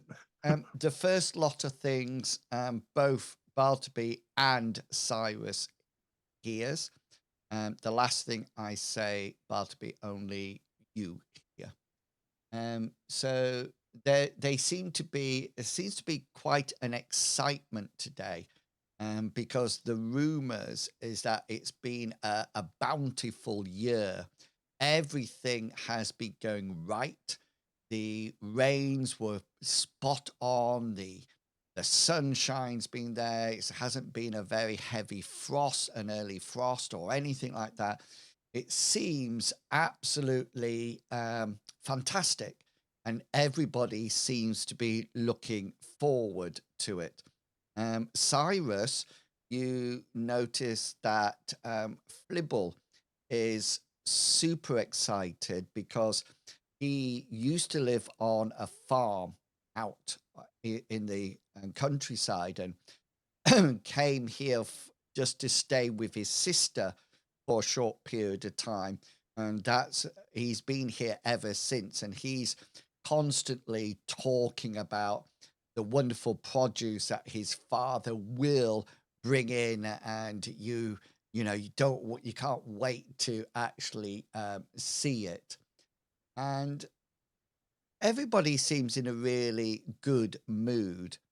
But Bartleby, you hear one other thing that is somewhat disturbing, in the sense that not a lot of people have recognized this yet, but the farmers from the outlying villages, the outlying farmsteads, should have actually arrived last week. And initially people weren't concerned because they just thought that, it'd take longer to get the harvest in, longer to pack things up. But as the week has gone on, some people are sort of like muttering and thinking that something might be amiss. And you notice that the people complain. Cyrus, you hear this bit as well. People complain about the size of the decorations. They seem to be quite meager this year. And Bartleby, you figure out that that's because a lot of the produce is almost like it's over a week late. It should have been here a week ago, but it hasn't actually arrived at all. When I hear that information, can I reverse my plans and not run, but with a hurry in my step, return to my comrades? Yeah. Any I see in town, like I'd go to them first, but otherwise I'm going to the bar, broken sign in, because I can't read it, I guess. What was that? Sorry. Because we didn't give the tavern a name, so I'm calling it the Broken Sign. Right. Yeah, I must have given it a name. You did, and it wasn't in my notes, but have to find it because now. a harpy broke the sign when they took a kid. Right. And they flew up. Yeah, nice. So you rush back to the tavern. Cyrus is still out with Flibble and his lady friends, but the rest of them are still in the tavern. Cyrus is looking forward to trying to wow an audience in the beginning, like as like a kind of a set off for the festival. He wanted to do like kind of a little show. Nice. Mostly just kind of like a little magic show. So he was probably going towards that, but now that everything seems to be slowing down, he doesn't really know if there's even going to be a good start to this. No. So he'll probably head back to pretty much back to the group to complain that everyone's trying to prevent him from having an awesome magic show. Primrose and Stanley are quite excited as well, by the way. Oh, yeah. You remember Primrose and Stanley? No idea. You don't remember your son? Now a little bit. Yeah. That's so disappointing. Don't let him hear that. That is the case. Are we talking about Primrose and Stanley from the boat that came across with us? Yes. They're mine, not his. Oh, you're the daddy. I'm the surrogate father, yes. You had to settle them in. Nice. And then abandoned them for months on end. Yeah, you did. Yeah, but they're still around. They're still there. I didn't write the tavern is not something that I wrote down. So probably up to you what you call it. Yeah. Anyway, yeah. So you, I think you said you're both heading back to the tavern. Yeah. Yes.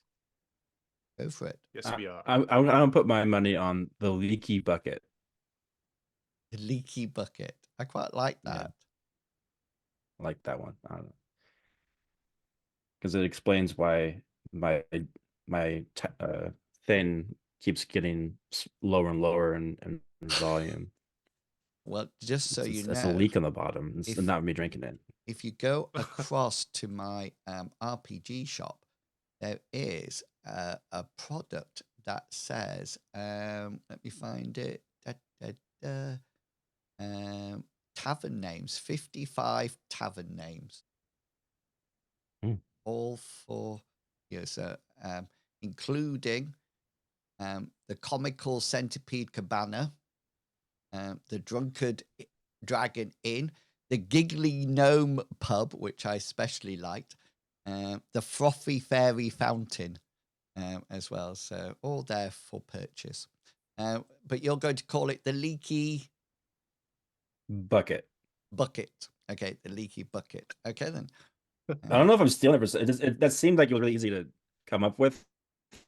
Darth. And I don't know if I stole that from something. Hello, Darthy and. Darthy and is putting names in the chat that I'm frantically writing down. We've got the bald hobgoblin, the bottomless taggard. No, that's tankard. That's it, which I quite like. If I can say. Bottomless tankard, yeah. Okay then. Yeah. So yeah, you all arrive back at the. I've got a name here that's quite sideboard waiting for us all there. Sleepless Nights Inn. Oh, that sounds. Is that what it's called? I've got it written down here in my. Yeah, let's call it Sleepless Nights. Sounds like a marketing flaw. I Yeah. don't think I would want to promote it. Yeah, that is true, but it's got 4 new customers, so it must be working. It definitely, and it's the only tavern in town. Yeah. So, That's what it's called, the only tavern in town. Yeah. Perfect. So yeah. So Bartleby, you arrive back first, and then Cyrus shortly after. Yeah, I'll burst in and I'll rush over to my comrades. Hazra probably primarily, but I'll gesture to the others. Come over quick. There's a harvest festival. Really? In this town. And the people are coming from all the farmsteads with the produce. Yeah, exactly. They're going to be bringing all sorts of things. We have one of those. I thought this town was too small for that, but apparently I was wrong. All the life that they're going to be bringing into this town. New people. Are we going to burn somebody in a giant wicker man? So Cyrus comes in at that point and his eyes like burn people in a wagon. These lazy farmers are going to ruin my magic show. That's amazing. I've never seen a harvest festival myself. I'd be grateful to see this. Oh yeah, because you come from the nomads. Yeah, we just carry what we eat. We eat what we can carry. Well, here's the problem. Yeah, So I guess they're all running behind these farmers coming from the farmsteads. But lazy farmers. Surely there was a plan to do what they're doing. Well, it could just be that there was a really good harvest. I have heard that, but I'm a little concerned that perhaps something else is delaying them. Didn't you say this place had been attacked by harpies? Maybe they don't know it's clear. Yeah, it could just be as simple as that. Yeah, they could be too scared to come. Right, exactly. So I thought maybe we'd all pack up and head on the trail to go see if there's anything that's going on, to see if there's any giant wicker men for you to set on fire, I guess. Yeah, maybe. Not so sure about that one, Hazra. But No, it's something I dreamt once, I think. But yes, that's a good idea, Battleby. Maybe we should all go. Maybe bring along. So I to walk up to Bartleby and slap on the back. Bartleby, are you bored? Yeah. This is what this is. You're trying to you try any call for adventure. You're just trying to go head on first, thinking that's gonna bring us lots of fame and fortune. Well, this Is- might. Is Tarek well enough to travel with us, or shall we leave him here? No, he's well Oh, enough. He's well enough. It might be good for him. He might see something that triggers his memory. Exactly. I think the more we can show him around this area, is he actually with us, or did we all form a circle at the bar? I'm sure he would have, if not gotten up with his bowl, like No. still throwing it in Well- his mouth while you're standing there. I'm at the table with him, so Yeah, you were like protecting We him. probably like gathered around that table. I think. Yeah, like a selfish Yeah. protector. Well, in that case, it's up to you. If you want to join us, I think it would be beneficial for you. You may, but if you don't feel well enough, you may stay here, I guess, and not go and help a harvest festival. Cyrus, No. Flibble tugs at your robes. This is expensive silk. What? He says, my mom and dad will be coming in for the harvest. Oh, so you'll want to stay here and meet him then? How about this? Ask your sister, but I need someone to carry my stuff and make sure it doesn't get muddy. This may not turn. Interns, man. Interns. Nah, never mind. I don't want to. Bartleby That's right, doesn't- pretty much. Bartleby does not have resurrection at the moment. Fine. You fine. can I won't take him bring if the you freaking wish. intern yet. I He mean, seems- I do have heal Nah, body, he'll so die. if all 4 of his limbs Nope. are snapped off, I have a small window where I could, a very small window where I a could small save him. window, but a huge roll of Did it be sticker drawn and tape. quartered? And just to let you know, if it's Bartleby who's lost his arms and legs, then that's it. Yeah, no, then we're Yes. just kind of. Only talk us All right, through it. I'm sure it I- can't be I- that I need- difficult. Need assistance putting on my armor because apparently we're going on another adventure. So sticking around here where there's lots of ale and wine. Whatever, fine, let's do it. I need to kill Yeah. someone anyways. You want more coins to get more ale. There was no mention of payment. That don't remind him. After all, the It's presumed. townsfolk have been so thankful that they've allowed you to use all of your coins. You don't need to even pay for the room up there. Think of what else I know. might happen at this harvest festival if you have benefited the town. If the harvest don't come in, no maybe grain, maybe no I can grain, no beer. get a groupie who isn't middle-aged. All right. So Cyrus gonna go upstairs so he can put on his armor and under his robes Okay, Flibble and get ready come for up adventure. and help, and it takes you to almost like mid-afternoon, coming on to late afternoon to get everything ready. The farmsteads are not close. They're about a 7-day, well, 4 to 7 days, depending how fast you ride out from Winvine. They're quite a distance. And you sort of like congregate round and you decide to buy provisions and things like that. You do have a wagon. Are you going to plan on taking that? And Brutus, are you going to walk? If you have a ride skill, which is a standard skill, so you do. all will have it. I can take Brutus anyway, with my cart and my Okay, then. Brutus, and I can lead the way. Yeah, so going by cart or foot power rather than buying horses. Oh, Everybody's looking at their ride skill, aren't you? Well, I know. I mine. don't think that ride would be necessary here. We're hoping to meet them theoretically not that far away. We're going to get food as if we are going full distance, but I think by cart might be best. Not all of us are strong riders, and some of us may take a little while to recover. So It's best not to put your fatigue to the test. No, exactly. Maybe if I put some supplies in the back, we can forage food also on the way. Oh, It of won't be course. far. Yeah. Hmm.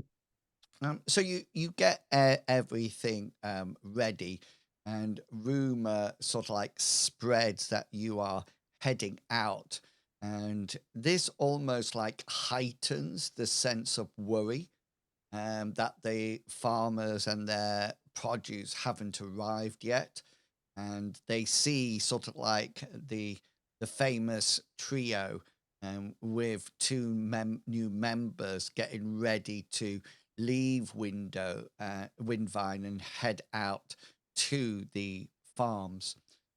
And you get to these almost like the gates to leave Window that are not really gates, it's just a road. And as you move through Winvine towards it, you notice that there's a shout that goes up from the guards at the gate, and they seem to be shouting things like, "Quick, somebody's coming!" And you go round to the gate and you see what can only be described as a long train of people and carts. They are walking incredibly slowly. And as they get closer and closer, they sort of like feed through the gate into the town.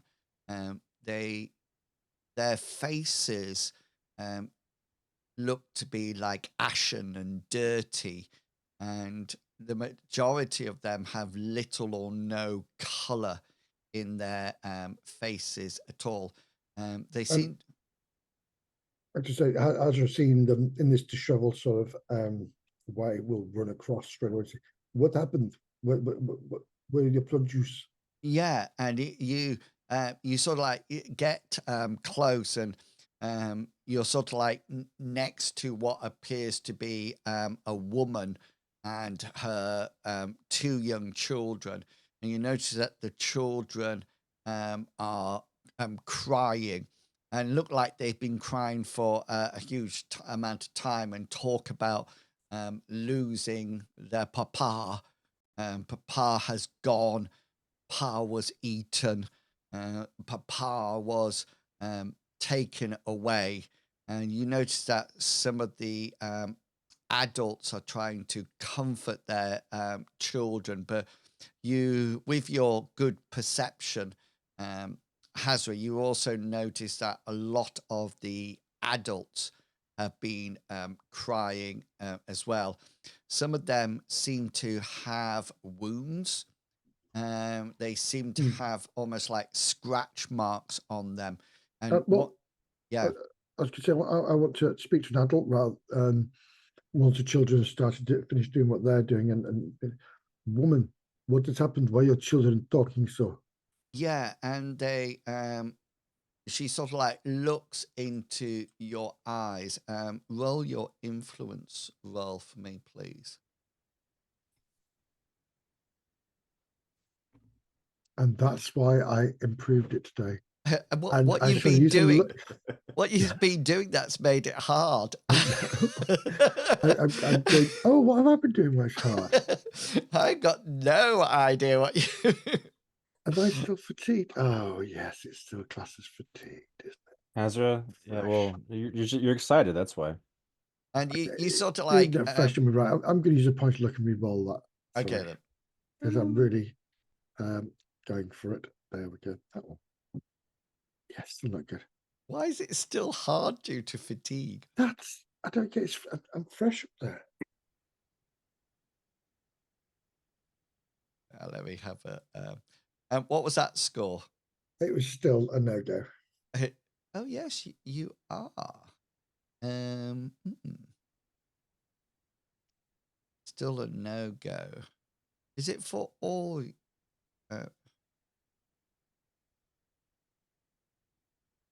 is strange. Just going to roll Why is it saying it's hard due to fatigue? It must be Have I got some kind of no, 'cause it doesn't show any outstanding effects. It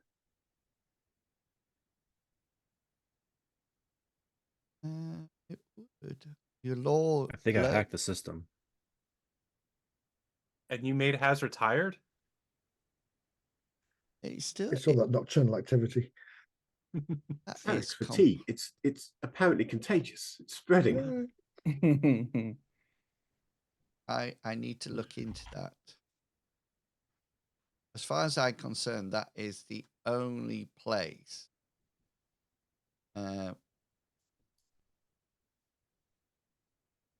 It's not there because if I changed it to dead, and oh, so it's still not working.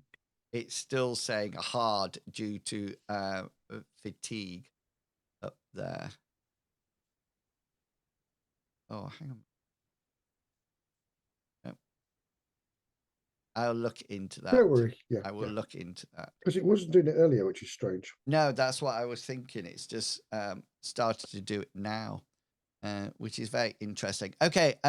Yeah. So that was a still a no, and you asked this lady, and she sort of like looks into your eyes and just literally bursts into tears and saying, "It was terrible. It was horrific. It was like nothing I've ever seen in my life." And they seem to the other thing that you notice, anyone who's passing or there, is that they seem to be only carrying the bare minimum, as if they've just picked things up as they've left. It doesn't look like they've packed for a journey or anything like that. And they look very tired, Bartleby. They look very in need of food and water.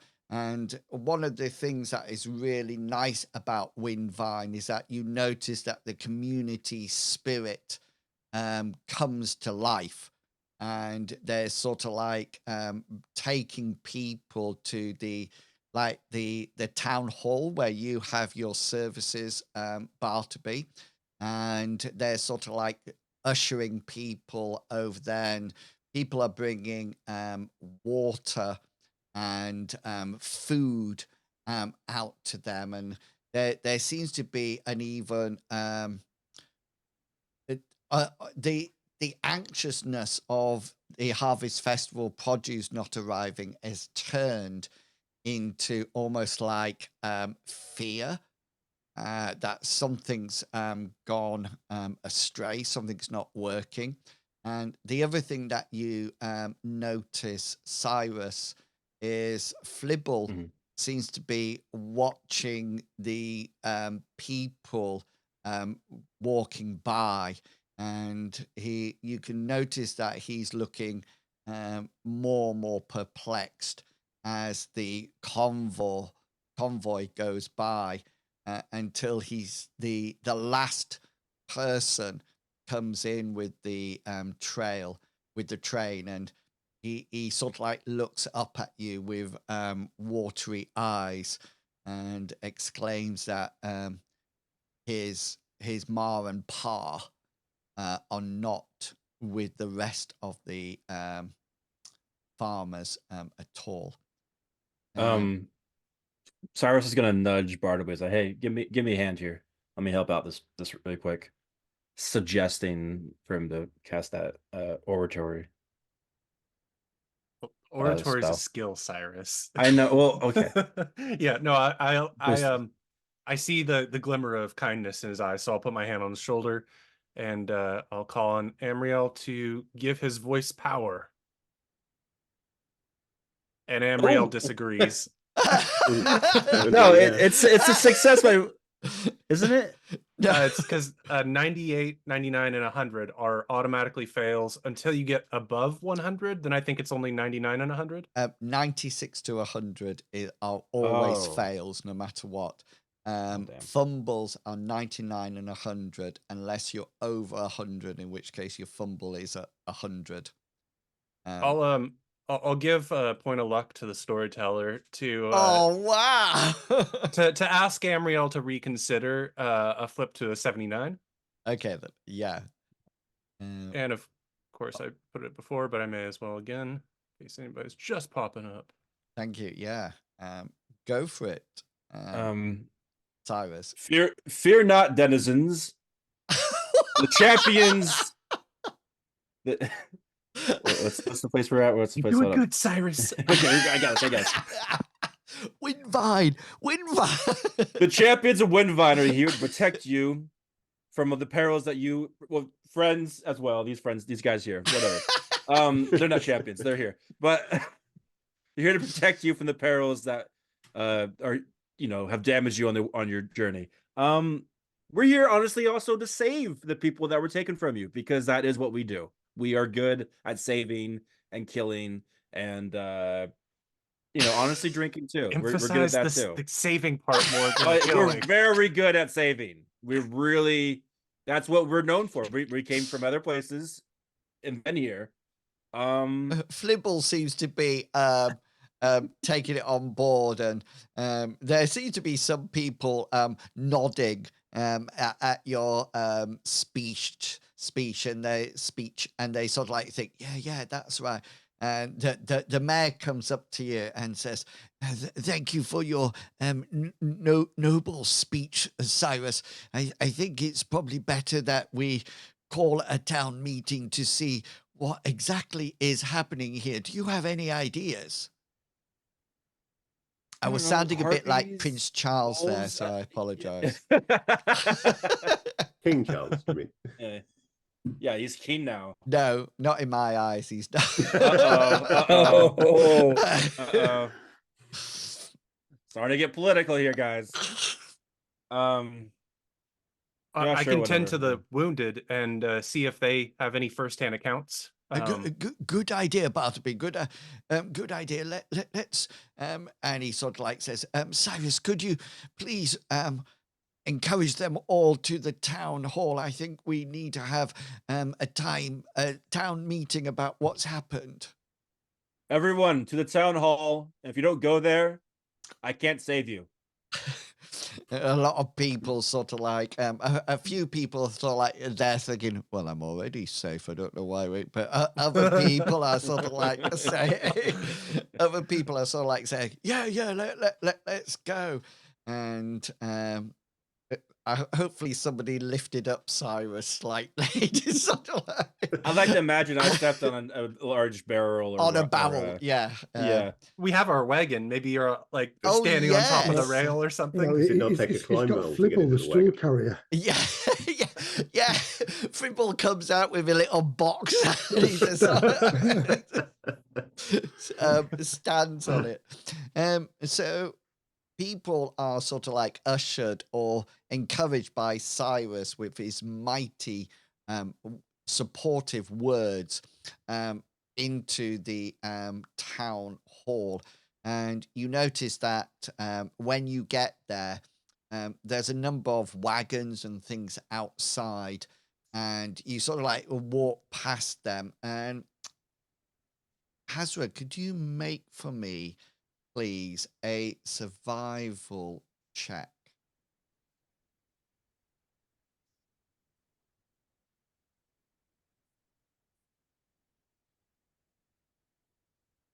Are you doing anything with that 88? You are muted. Oh, sorry, I'm muted. I'm talking. I'm muted. Could reverse it. Okay. I think that might be a waste of a luck point to reverse it. I'm just putting that out there. I can use my last point of luck here. Okay. Oh no!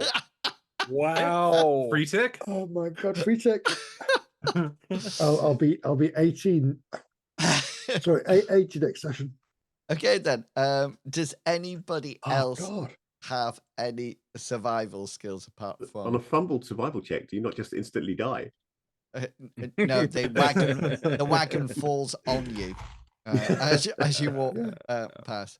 No, okay Oh then. my God. So you all walk in, and when you get into the town hall, it's a quite. It seems that there's a huge amount of people. There's some people. The people outside are only there because they can't fit in, and you notice that the refugees, for want of a better word, are all gathered around at one end of the hall, and then the rest of the villagers are there. And people are just sort of like sitting on the floor or leaning up against the walls. You notice some women who were not with the refugees are crying as well, and there seems to be this worry about what has happened. Nothing has ever happened like this at all, and so close to the harvest festival. And there's a quite a loud mutter going on all the time, and people are sort of like, you can hear, you catch little bits of conversation when people are saying things like they know what's happened, or somebody else says, I warned them they should never have done this. And but they seem to all be unfounded. There seem to be no correlation between any of them. And then you notice that a hush spreads through the room as the town leader, the mayor, stands up at the far end. Even though it was crowded, you still managed to get in, all of you. Tarek, you have some funny looks at you. There's some people pointing at you and saying, "That's the person that was on the sand. Looks mighty different now. What's that head dangling there?" And the town leader stands up. We are gathered today to discuss a most horrid event that has happened to our families and friends. He gestures to the people from the refugees, and their faces still bearing lines of tiredness and interrupted sleep. I'm going to ask for their spokesperson to say what happened. Please let them speak. There will be a time for questions and decisions afterwards. The town responds with silence. The town leader waits a moment and then acknowledges the spokesperson, who stands up and starts to speak.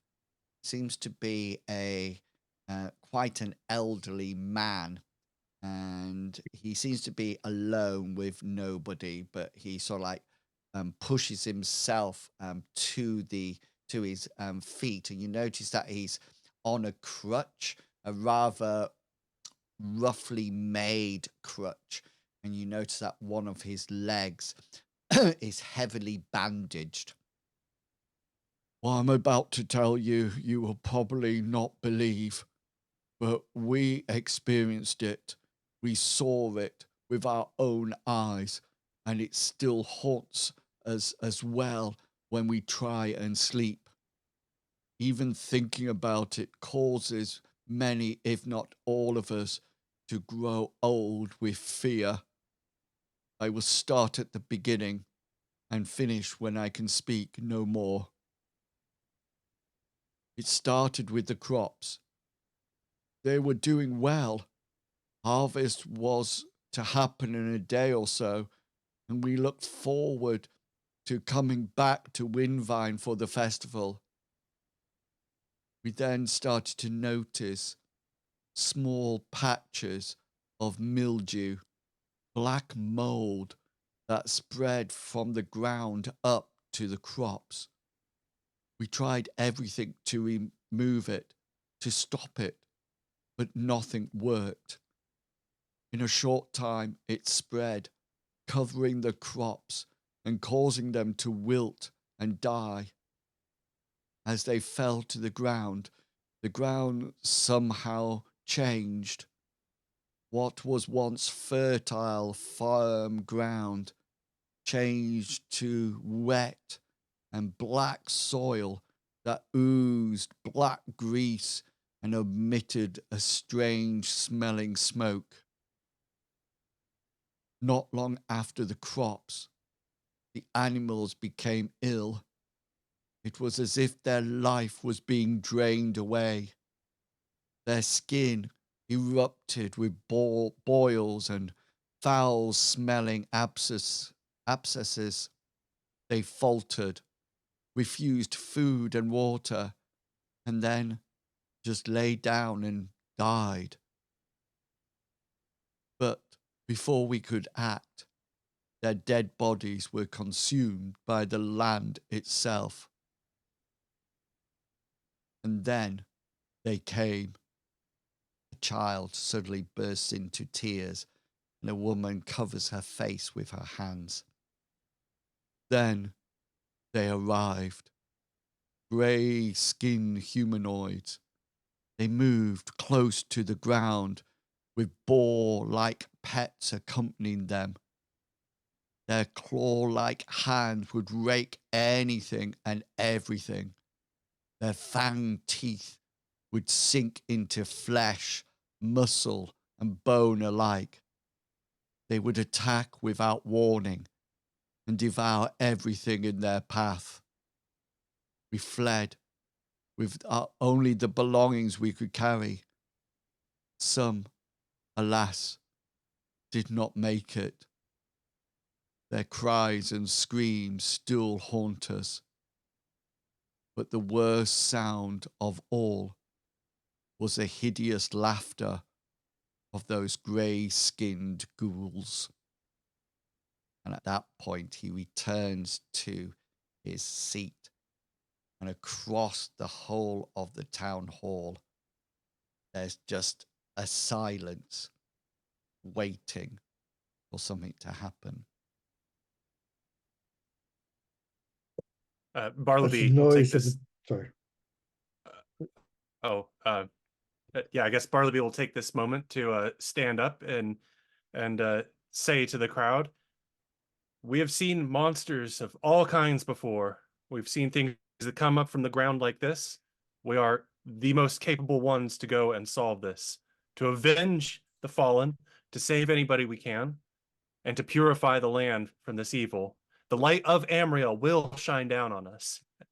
Yeah, and you notice your faithful 9 go, "Amen, praise be to Amriel." Amen. Others. Tribble looks up at you, Cyrus, and says, "Master, will you find my parents and bring them back to me?" Yeah, if they're alive. Yes, sir. If I remember, like whatever. Yeah. If I've got nothing else to do. Skill that high. Like if it's convenient and like on the way. The town mayor sort of like stands up to join you, stood up across the room and say, "Master Bartleby, are you able to do this deed? Will you go alone?" Oh, I will not be going alone. I will be taking my comrades here. Cyrus, the magnificent sorcerer who can do anything. My comrade Hazra, the bravest man I've ever met. And we are joined with 2 new comrades. You see a door close, as you mentioned Hazra's name. Yeah. And we even have 2 new comrades, the man of the beach and the guy with the sword. Let's see what I know about them so far. You will take the beach boy? Yes, he's a good singer. I prefer to call him Sandman, actually. But yeah, we will take him, and we will solve this problem. Half expecting muttering in my own sacrifice him on the basis that he caused all this. My friend Bartleby is a big thing. We all go together as a group, a might group. We have grown We do not yet know what our new comrades can do, but we will find out. We will find this horror, and we will end it just like we did the Harpy Queen And the werewolf, and and Melanie. then and Well, the they weren't there for the werewolf thing. the sea so I thought devils, and then we there was That was was that. Doctor Who. That. Yeah. Oh, was that? No, we did do the sea devils, but Yeah, we did also sea fought devils. the gray skin Cybermen. creature underneath Lindo in the sewer system. We We're, did. we're experienced with gray skin things. That was who was that? This I'm Sea spacing on his devils. name, but it was like the case of Jack something. Is a Oh, guy who was in yeah, love it was. with a. It was. It was. it's a story. Not Jack, it was Sewer Jack. Jekyll and Hyde, wasn't it? Sewer Sewer Jack. Jack. Yeah. Sewer Yep. Jack.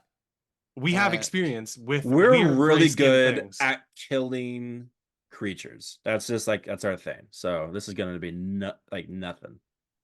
We're And gonna you've get in and dealt- out, We've and dealt with ground being rotted. we'll bring black. them back. And once to bring them back, we'll have this giant festival. You guys can see my cool, awesome magic show, and you guys will be able to experience how great it is to have me in your life. Yeah, the mayor sort of like turns around and says, we will do anything that we can to help you.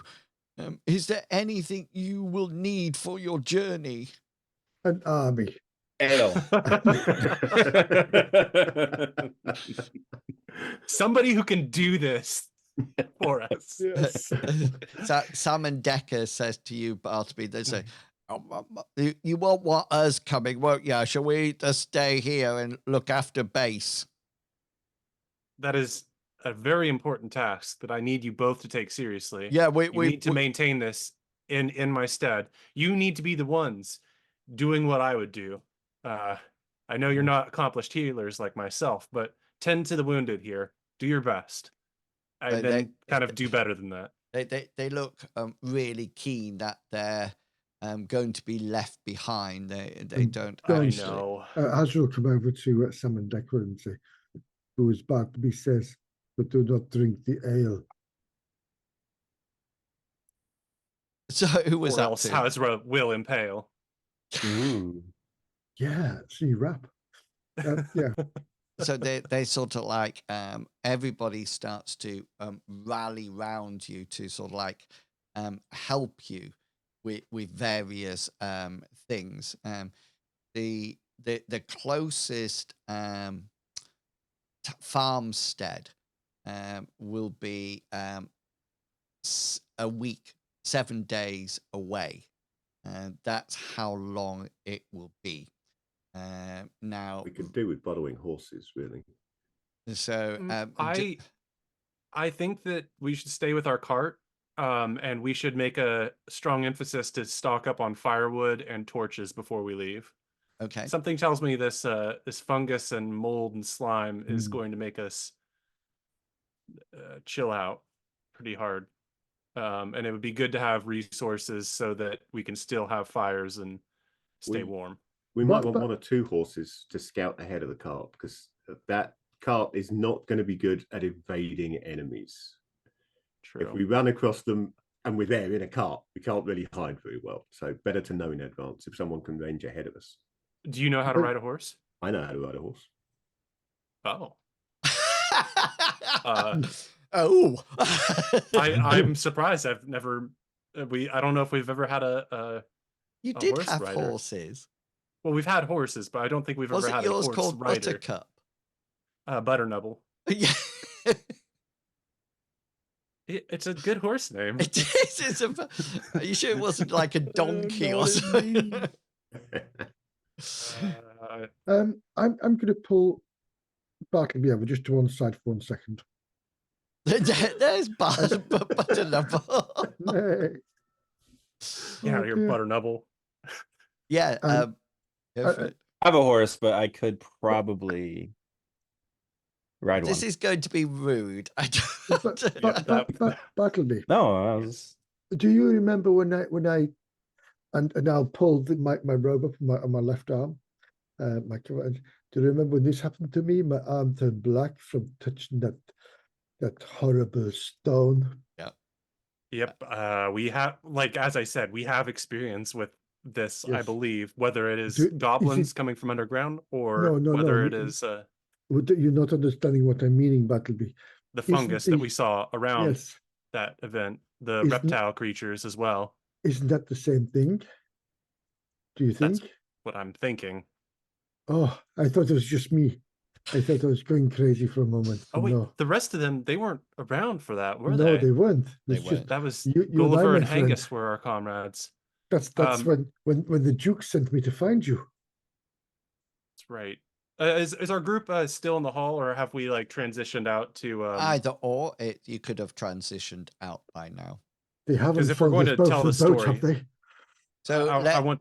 let's say that you're not planning on setting out tonight. So you'll probably want to make a fresh start in the morning, and therefore magic points can be reimbursed, etc. So let's just pretend that you're in one of your rooms for this part. Yeah, so we have seen this, Hazard and I, before. There were strange magical. Somebody called them seeds because they were organic or something, and because they seem to relate to life itself. And one such, I guess, seed was causing there to be mold and slime everywhere, and being able to rot things and create an environment that's not welcome to existence. I believe that was south of here, but still north of Lindo, where we It had was seen indeed. that. Yes. And when we faced off against a similar scenario, somebody had gotten a seed of reptiles, which allowed them to control an army of like these lizard things with sharp claws and teeth that were low to the ground. It was a very bad situation. We had to escape on a boat into a lake to ponder what we were going to do. And when Hazra touched one of these seeds, And as you say that, I'll pull back my sleeve on my arm, and you see this. My whole of my arm is black, and not just dirty, proper crispy black. Proper black. Yes. Bloody hell.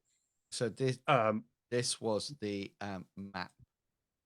So you can see Lindo here, and That's you are right. going up to walls, and Winvine, sort of like further up there. I'll swap the maps out so you can see. So if you follow the coast round, you eventually follow the coast. So down at the bottom is the swamp where the Count's house was, if you remember. Mm. And then if you carry right way up, you can see Winvine.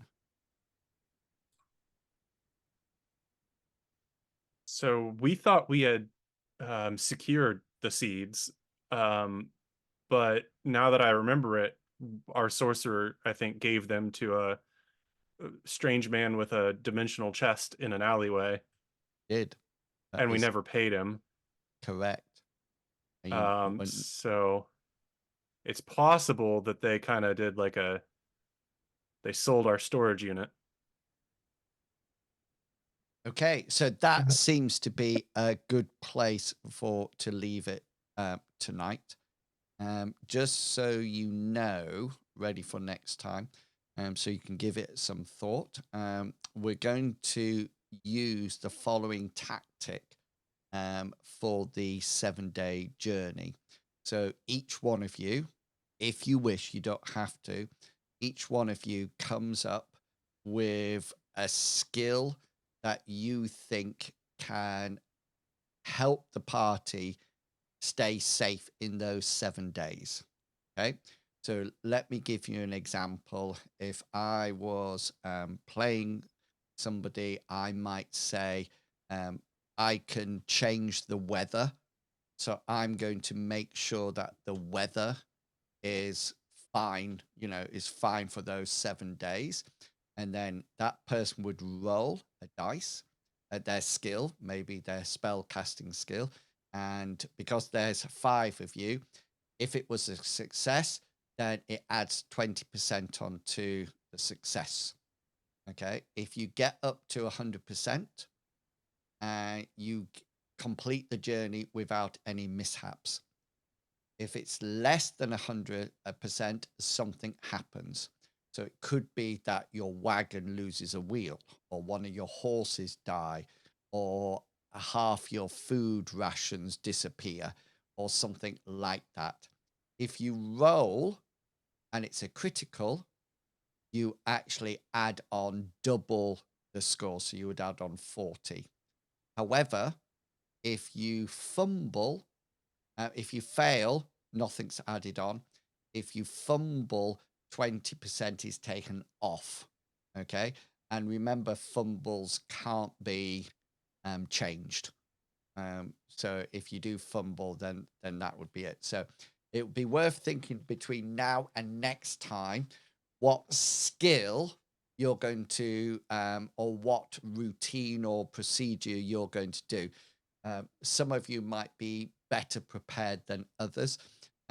Just to let you know, if you do go down quite low, I'd say Hazra's the only person who does something, then you will take hit points of damage to your bodies.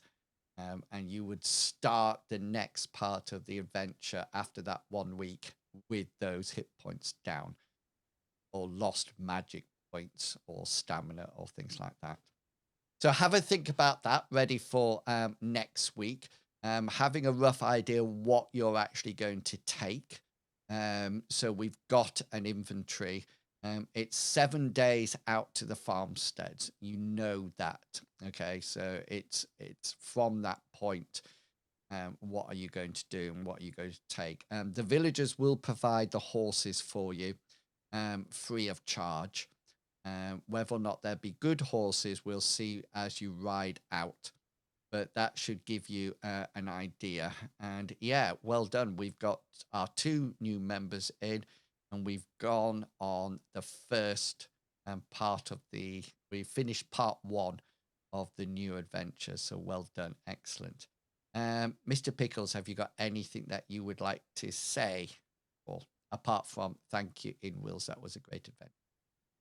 Thank you, Inwills. That's very fish. No, well, no, that is true. I'm having fun. I always do. But I have a little podcast, and I just released another episode a few hours ago. Wow. Brad was very passionate about the Nun and the Conjuring verse in general. So this is sort of a Brad episode. The Nun, New I guess, episode just dropped. Yeah. So it's a podcast called And I Took That Personally on Apple and Spotify. You can find it where myself and my friend Brad, we just talk about movies and take it a little too personally. That's me. Nice. Thank you very much. Medivac. Right, yes, we just had a week off, which was quite nice to actually play tonight. So Sunday is Baldur's Gate 3, episode 19, I think it is, where we plod them through from 7:15. On Monday, we are doing Night Black Agents, or Knights Black Agents, which is a Mythras rules set game set in 2011 London. London, yeah. London, yes. And on Thursday, we do Warhammer Fantasy Roleplay. All roughly kicking off about 7:15ish. And thank you very much for tonight's show. Thank you very much. Fishy.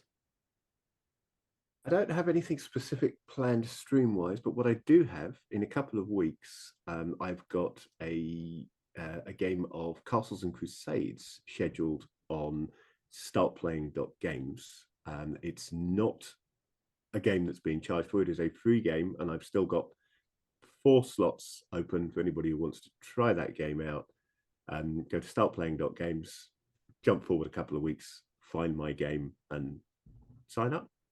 It is unfortunately late at night. From the UK point of view, it's the midnight basically going from Saturday to Sunday, because I've worked nights, so I should be playing this earlier in the evening and then getting something to eat between, and then running Castles and Crusades, provided I have enough players. I've only got 1 player at the moment, which is why I'm mentioning it. So very nice.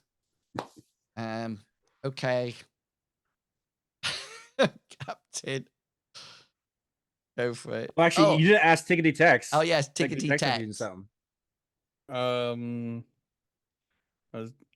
I was thinking about asking Captain if he wanted to do some hell diving, where we do Hell's Kitchen but underwater. Ooh, very nice, very nice. Thing is, I don't like seafood that much, but I'll do it. I'll do it. This week, as you know, we all know, a lot of you can just ask anybody about anything. I'm going to be live streaming an interview with Vladimir Putin, because apparently all you have to do, as long as the hard hitting questions are only about his biceps, you can completely talk to him.